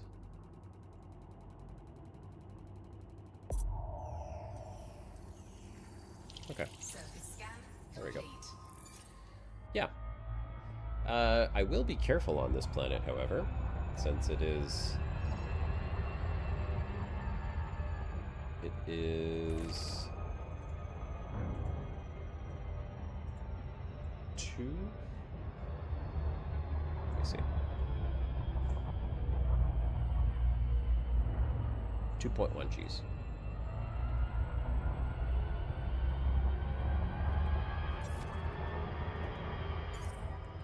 That is a huge planet. What is this thing made out of, though? Marshmallows? 2.1 Gs and it's 19,000 radius? That's crazy big. 19,000 kilometer radius. That's 20,000 kilometer diameter.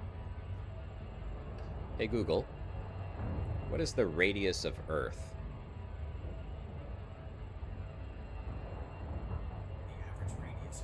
6,300 kilometers, 3,900 miles. It's basically 3 times the radius of Earth, and yet only 2 times the mass.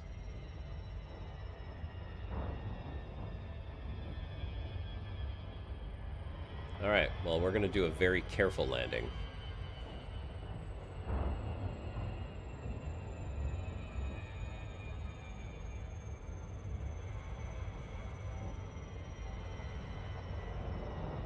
Warning, surface gravity 2.06. Yeah, this is fine.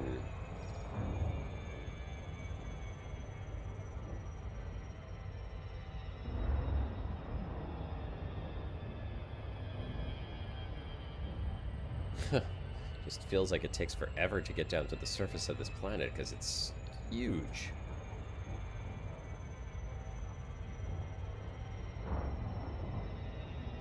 Alright, here we go. Let's see these Mark II thrusters in action, folks.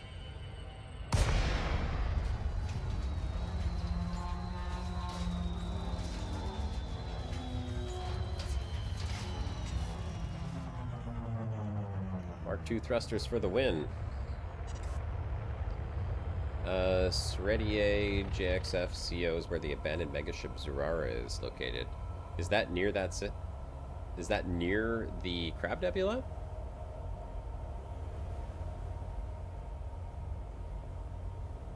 Oh, and how does the Nomad handle a 2G planet? Do we have any idea? You know what? We're gonna find out right now.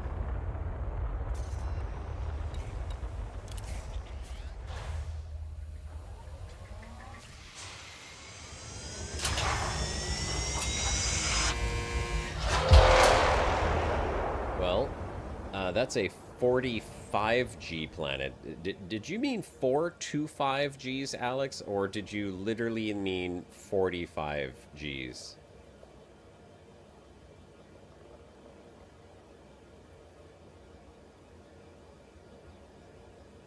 $45Gs.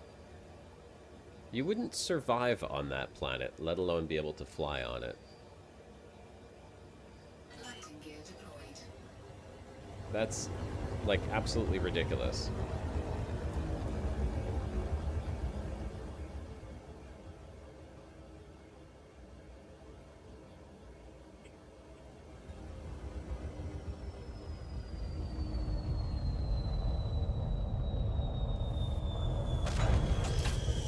We are going to get out and go walk around on this planet real quick. There's some new from today. Hello! Oh my god! Ah, you could barely jump on this planet. That's hilarious. Huh. Huh.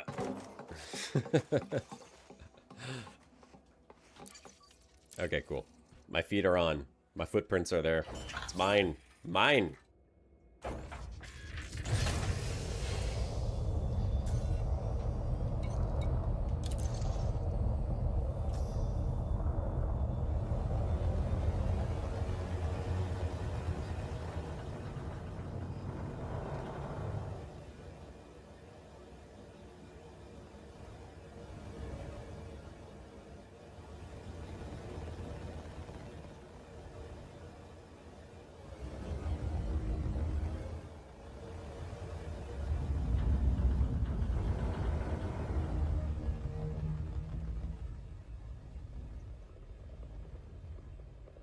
It is so weird using my right thumb to control this thing. I'm so much used to using my left index finger.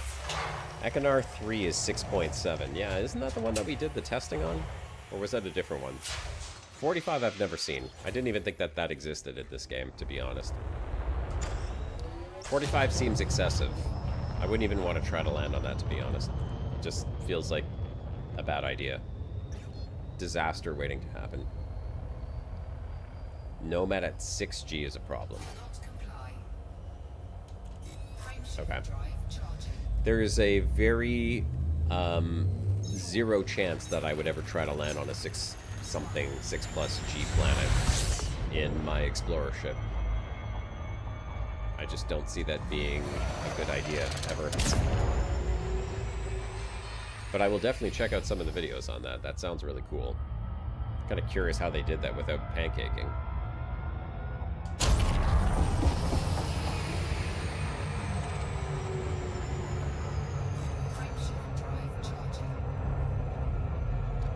Well, at least we got that planet with our feet on it.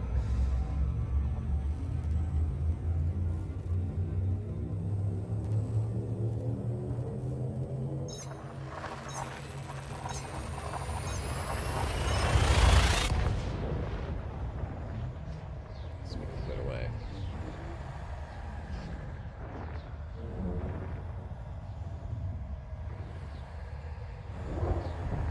You think you must fly slow and high, like 200 to 300 kilometers, and there you could try to dock. Sounds like more trouble than it's worth, to be honest.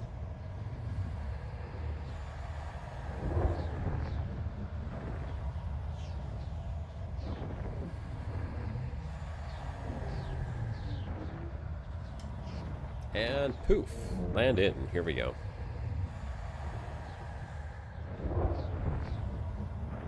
So you guys enjoying Operations at all? Is anyone in chat playing Operations right now?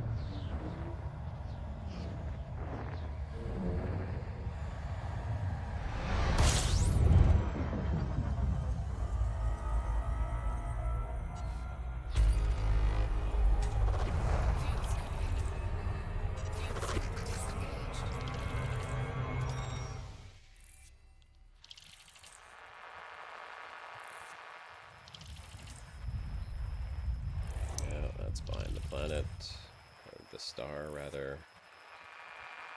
So we are likely not going to bother with this one. Okay, never mind. We'll just go. You could do 3 solo and you feel boring a little. Been working on suit weapon upgrades before you try ops. Or before you take it seriously.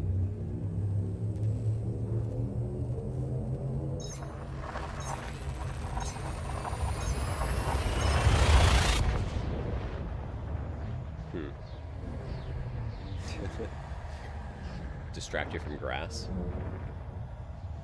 Haven't tried it. Probably never will.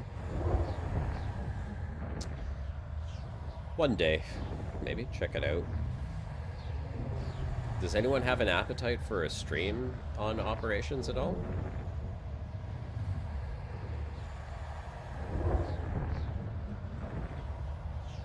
I mean, maybe you don't try it, Space Clips, but you have a chance to watch it live. What do you guys think? Is that something you'd like to see? You play Operations? Good fun, Scarecrow? How hard is it for you? Do you feel like you need to have like a fully engineered everything to actually be able to do it, Scarecrow?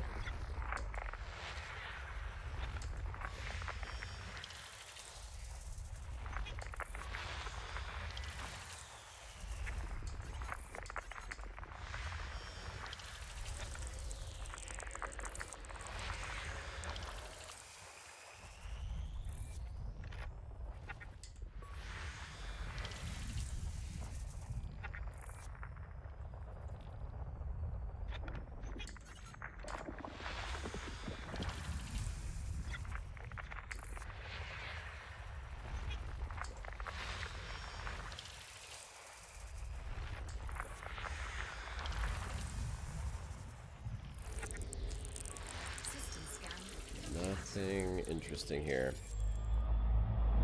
Yeah, why not? Maybe CQC instead. CQC, I haven't played CQC in years. When they launched CQC, I was all about that. But I will say that CQC is, and I think this applies to most space combat, it's much easier, at least for me, and I think more fun when you play in VR. Oh, you have infinite spawns? I didn't realize that the Operations were infinite spawns. A lot of folks are still playing CQC. Well, that's great. I mean, like I said, I really enjoyed CQC. The just flying through the tunnels and the obstacles and everything, it's a lot more enjoyable than the space dogfights or just the constant circling around each other in space. CQC, especially, it's got the competitive aspect to it as well. I played quite a bit of CQC on my alt account. And like I said, in VR, man, is that ever fun. It's easier to track guys, too. The thing with CQC is I wouldn't play it outside of VR. Just like I really don't enjoy space combat outside of VR in Elite Dangerous, in general. I find it's just hard to track properly in a dogfight. Like, you can't turn your head and look. You can't kind of like see which direction they're going when they pass your cockpit. You're limited by, you know, a very small field of view. VR solves all of that. It's a million times better. But it's not conducive to really good streaming when you're wearing a headset and you're trying to keep up with a chat conversation.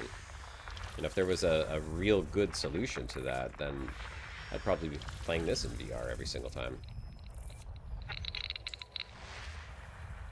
I just don't know if there is one, though. Do you guys know of any good streamers that play Elite Dangerous in VR and stream at the same time? If so, I can go check out their stream and see what they're doing.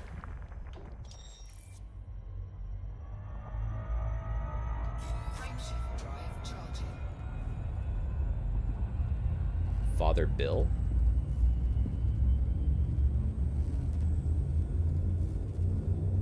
Okay, I can go check out Father Bill. How does he check chat?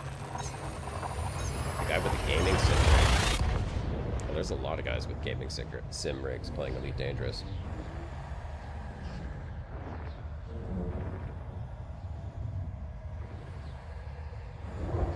I don't know how many of them are, you know, popular streamers, though. But I'm immensely jealous of their sim rigs. If I wasn't married with kids, that's probably where most of my money would be going. Not gonna lie.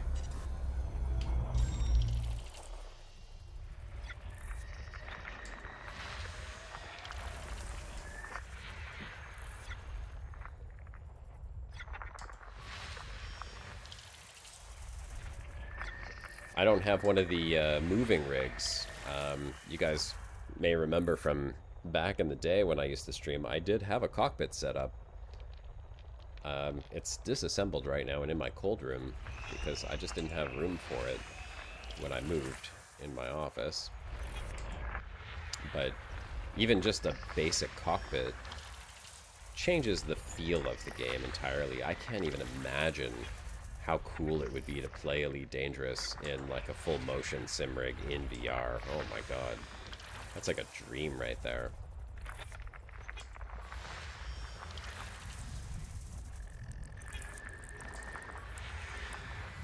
Please tell me someone in chat's got a rig like that set up. Please, one of you guys. I could live vicariously through you.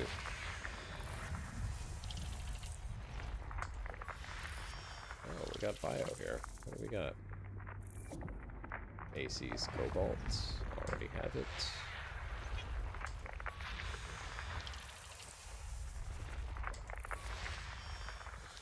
Another AC's Magenta. Already have it.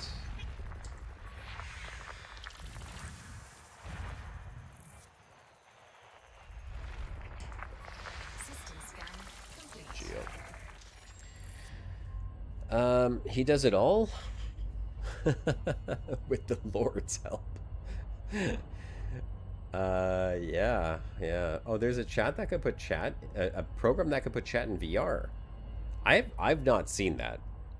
I'll have to take a look at what that is. Because I mean, like,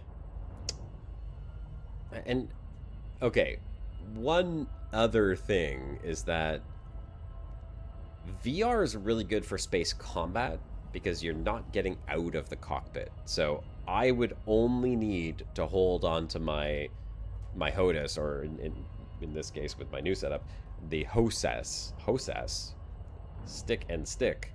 And you never have to touch your mouse and keyboard because I could literally do everything from my fingertips.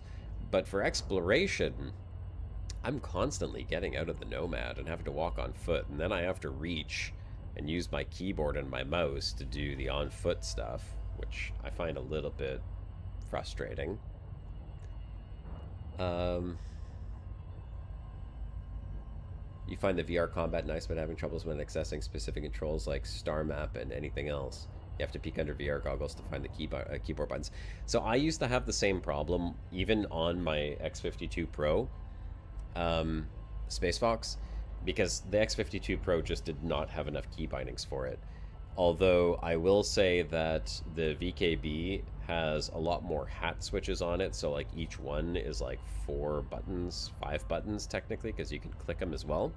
So with this one here, I could see VR being like fully capable from just the HOSAS. Brandon, I've got the VKB Gladiator NXT Evo Premium. I just picked them up. So I've got the joystick on this side, and then it's a second joystick, but it's got like a throttle attachment. So you have throttle forward, and then when you pull it into the reverse position, it just snaps back to center. So I modified it so it acts as a semi-throttle. It's really, really nice. Thank you, Facebook Marketplace, and someone willing to let it go for hundreds of dollars less than what it's worth. OVR toolkit on Steam, but you have to pay for it. Well, I mean, it's worth paying for it if it works. But from stream quality perspective, it's not impressive. Yeah, that's true. Because VR doesn't translate very well to 2D. And I would imagine... I mean, I'm not going to say it's nausea-inducing, but you're getting a lot of movement around. To the person in the VR, it feels stable because they're only focusing on little aspects of it, of course. But for the viewers, it's a lot of motion. There's nothing sits still, unfortunately. The best VR that I've seen being streamed is you see the person with the VR headset, and you see like an overlay of them within the VR environment, so the background doesn't move, but you could see their avatar's head moving. And like Beat Saber, for example. I've seen that a lot with Beat Saber, people streaming like that. But I don't think there's any way to do that with Elite Dangerous. At least none that I'm aware of. That would be kind of cool, though, if there was like a third-person camera behind my my avatar sitting on the cockpit, and then you could just see out the front, and you could see me moving my head around, but I could be in VR at the time. That would be amazing. Thank you, Brandon. Outstanding choice. Oh, you have the Omni throttle as well. Yeah, there you go. Hey, Brandon, did you mod it the way that I did? Basically, oops. No, I'm pressing buttons. Basically, I saw some guy had his modded where the throttle could be actually like a throttle. So he took one of the springs off, and how did he do it? What did I do? I took off one spring, and then the other spring I extended down and attached to a little plate into an extra hook. Some other guy had modded it by daisy chaining two of the springs at a diagonal and hooking it onto one of those clutch screws that were in there. But that's what I did, and it feels exactly like a throttle. It's just so nice. And I actually really like the fact that when you do go into reverse, it returns back to the center because it creates that natural resistance, so you can kind of feel like where your center point is quite easily, and you never have to worry about like accidentally missing it and going into reverse, which I used to constantly do on my X52 when you try to do the full throttle with reverse on it. Anything on foot in VR is just a giant screen in front of you. Yeah, I kind of figured that was the case. No fun there. It's too bad, because this game is way more fun in VR, aside from the giant screen walking around on foot part. But it's not conducive to streaming. I really don't.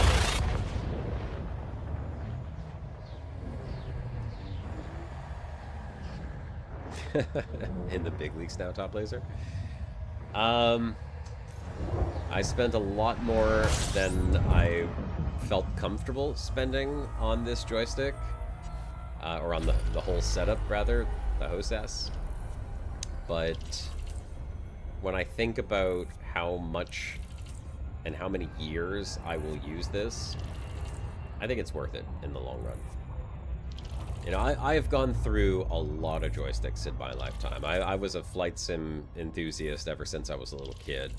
And I mean, you know, going all the way back to the very first joysticks with just a stick and one button on there to this, I must have gone through at least 30 joysticks over the years. I was just saying to my buddy that I used to have... I remember when the Microsoft Sidewinder 3D force feedback came out. That was the first force feedback joystick I had. And then for years after that, I couldn't do anything but force feedback. Like, I was like, why would I try to fly any flight sims without force feedback. It doesn't make sense. And now, I mean, it's been years since I've had a force feedback joystick, but like to have this level quality in a joystick setup and add force feedback, I mean, it's crazy. The prices are just too much now.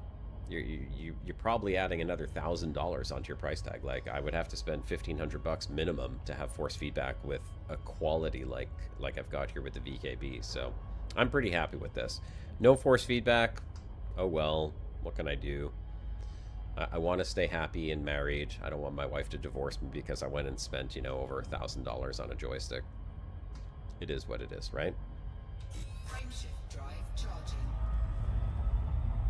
You find the VR mode in Elite really entertaining, but also doing the basic tasks like trading or exploring are easier, just normal PC way, yeah. It can be. I mean, I did 99% of everything in VR, Space Fox. The only thing that I had trouble with in VR, and I don't know if they've solved this problem or not, was the system map and the galaxy map. The galaxy map, mainly because, again, you kind of had to reach down for your mouse to access it, which, you know, when I had my cockpit set up, my mouse was right there, so it wasn't too hard to access it. I could just reach over and grab the mouse. But the system map, that was terrible. It was just really bad. The planets were huge. You had to kind of like look over like this because they were in like a big line. That just didn't translate very well to VR. You had a force feedback mouse? I've never seen that before. Something sense. Made you feel the buttons in Windows. Not sure why you would need to feel the buttons in Windows. I guess anything is cool when it's new, but I mean, there's practical and then there's just gimmick. I would see that more on like the gimmick side of things. But I'm sure it was new and cool at the time. But there's probably a reason why when you go to the store you just don't see these like selling all over the place.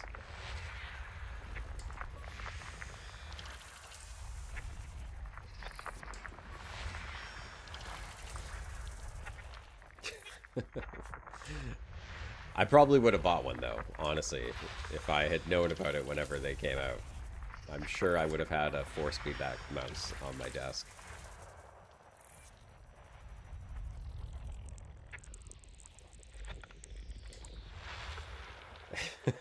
Brandon's looking that up right now. Like, yeah, I need one of those in my life. Possible new signals. What do we got here? Concha, Alcyonium. Okay, a sec. Oh, you know what? I should mark this planet.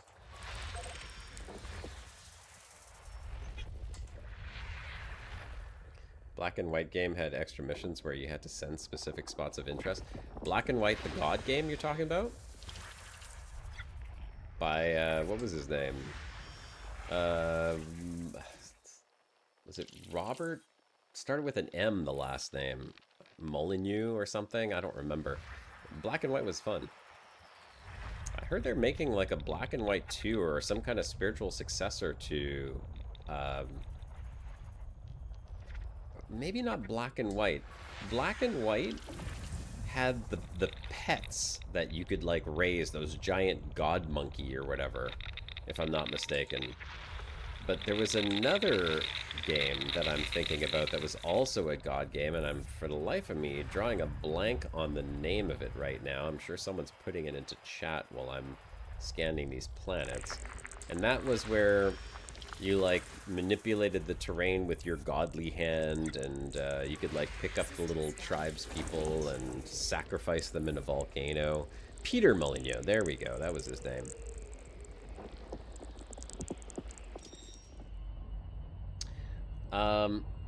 Okay. I'm just waiting for someone to tell me what the name of that other god game I'm talking about was. I'm trying to remember.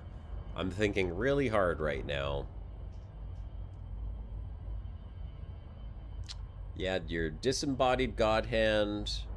You could pick little guys up and move them around. You could manipulate the terrain and create like volcanoes and lakes and stuff, and you were really trying to take care of your little guys. Black and White kind of took it to the next level because they had the pets that were like god pets that would grow really big. They were giants basically, and you could like train them to do things. You could like train them to eat your villagers when they were hungry just by like giving them a villager, and you had to like punish them if they did. Like you literally had to like smack them around, like, oh, you ate a villager. If you didn't want them to eat villagers, you'd smack them when they ate a villager, and they'd learn like that was how you train them to not eat people.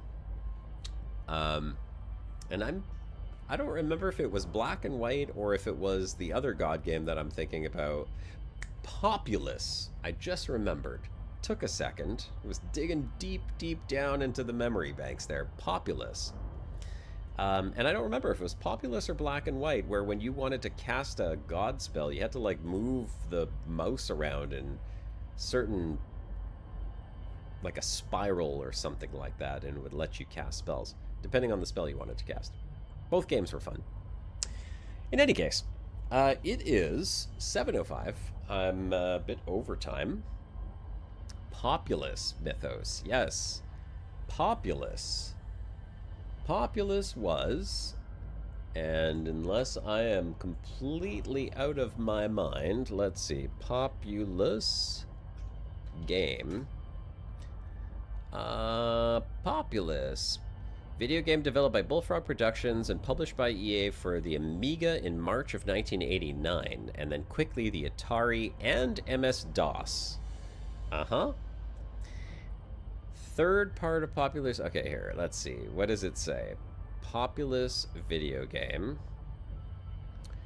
Player assumes the role of a deity who must lead followers through direction, manipulation, and divine intervention with the goal of eliminating the followers led by the opposite deity. That was basically Populous in a nutshell. So yeah, it was Black and White without the pets that would become good or evil. Great game, lots of fun. I don't know why the god genre died, but it did. Apparently with all the gods of all the different religions as well. So maybe that's why video games ruined it. But that said, it is now 7:07, and I think I'm going to call the stream here. So thank you, everyone, of course, as usual, for your help, your wisdom, your insights, everything that you do to help support me on this channel and make my Saturday afternoon / evening, sometimes going into the night, tons and tons of fun. As always. Microsoft killed Black and White. Oh, yeah, probably. Microsoft kills a lot of great games. If you throw the salutes in chat right now, I will do a roll call. I think there's only about 20 or so folks left in here, many of you lurking, and I will leave with this. If you are lurking in this channel and you're enjoying the stream, why not hit the subscribe button, maybe notification bell, all that standard YouTube blah blah blah, hit and like and subscribe stuff. It actually does help, apparently. And I will see you guys all next week, obviously. Same time, same place. We'll start at 3 o'clock next week, so long as the world doesn't end. Top Blazer, Branded, thank you for the conversation. Appreciate your comments. HD, Space Fox, Mythos, I'll call them out here. Bison, Space Clips, Pashtor, if you're still in here, Top Blazer, Starin, Alex. Thanks, everyone. Really appreciate it. As always, I'm going to log off here, and I will say have a great weekend, and it's Commander Josh Hawkins.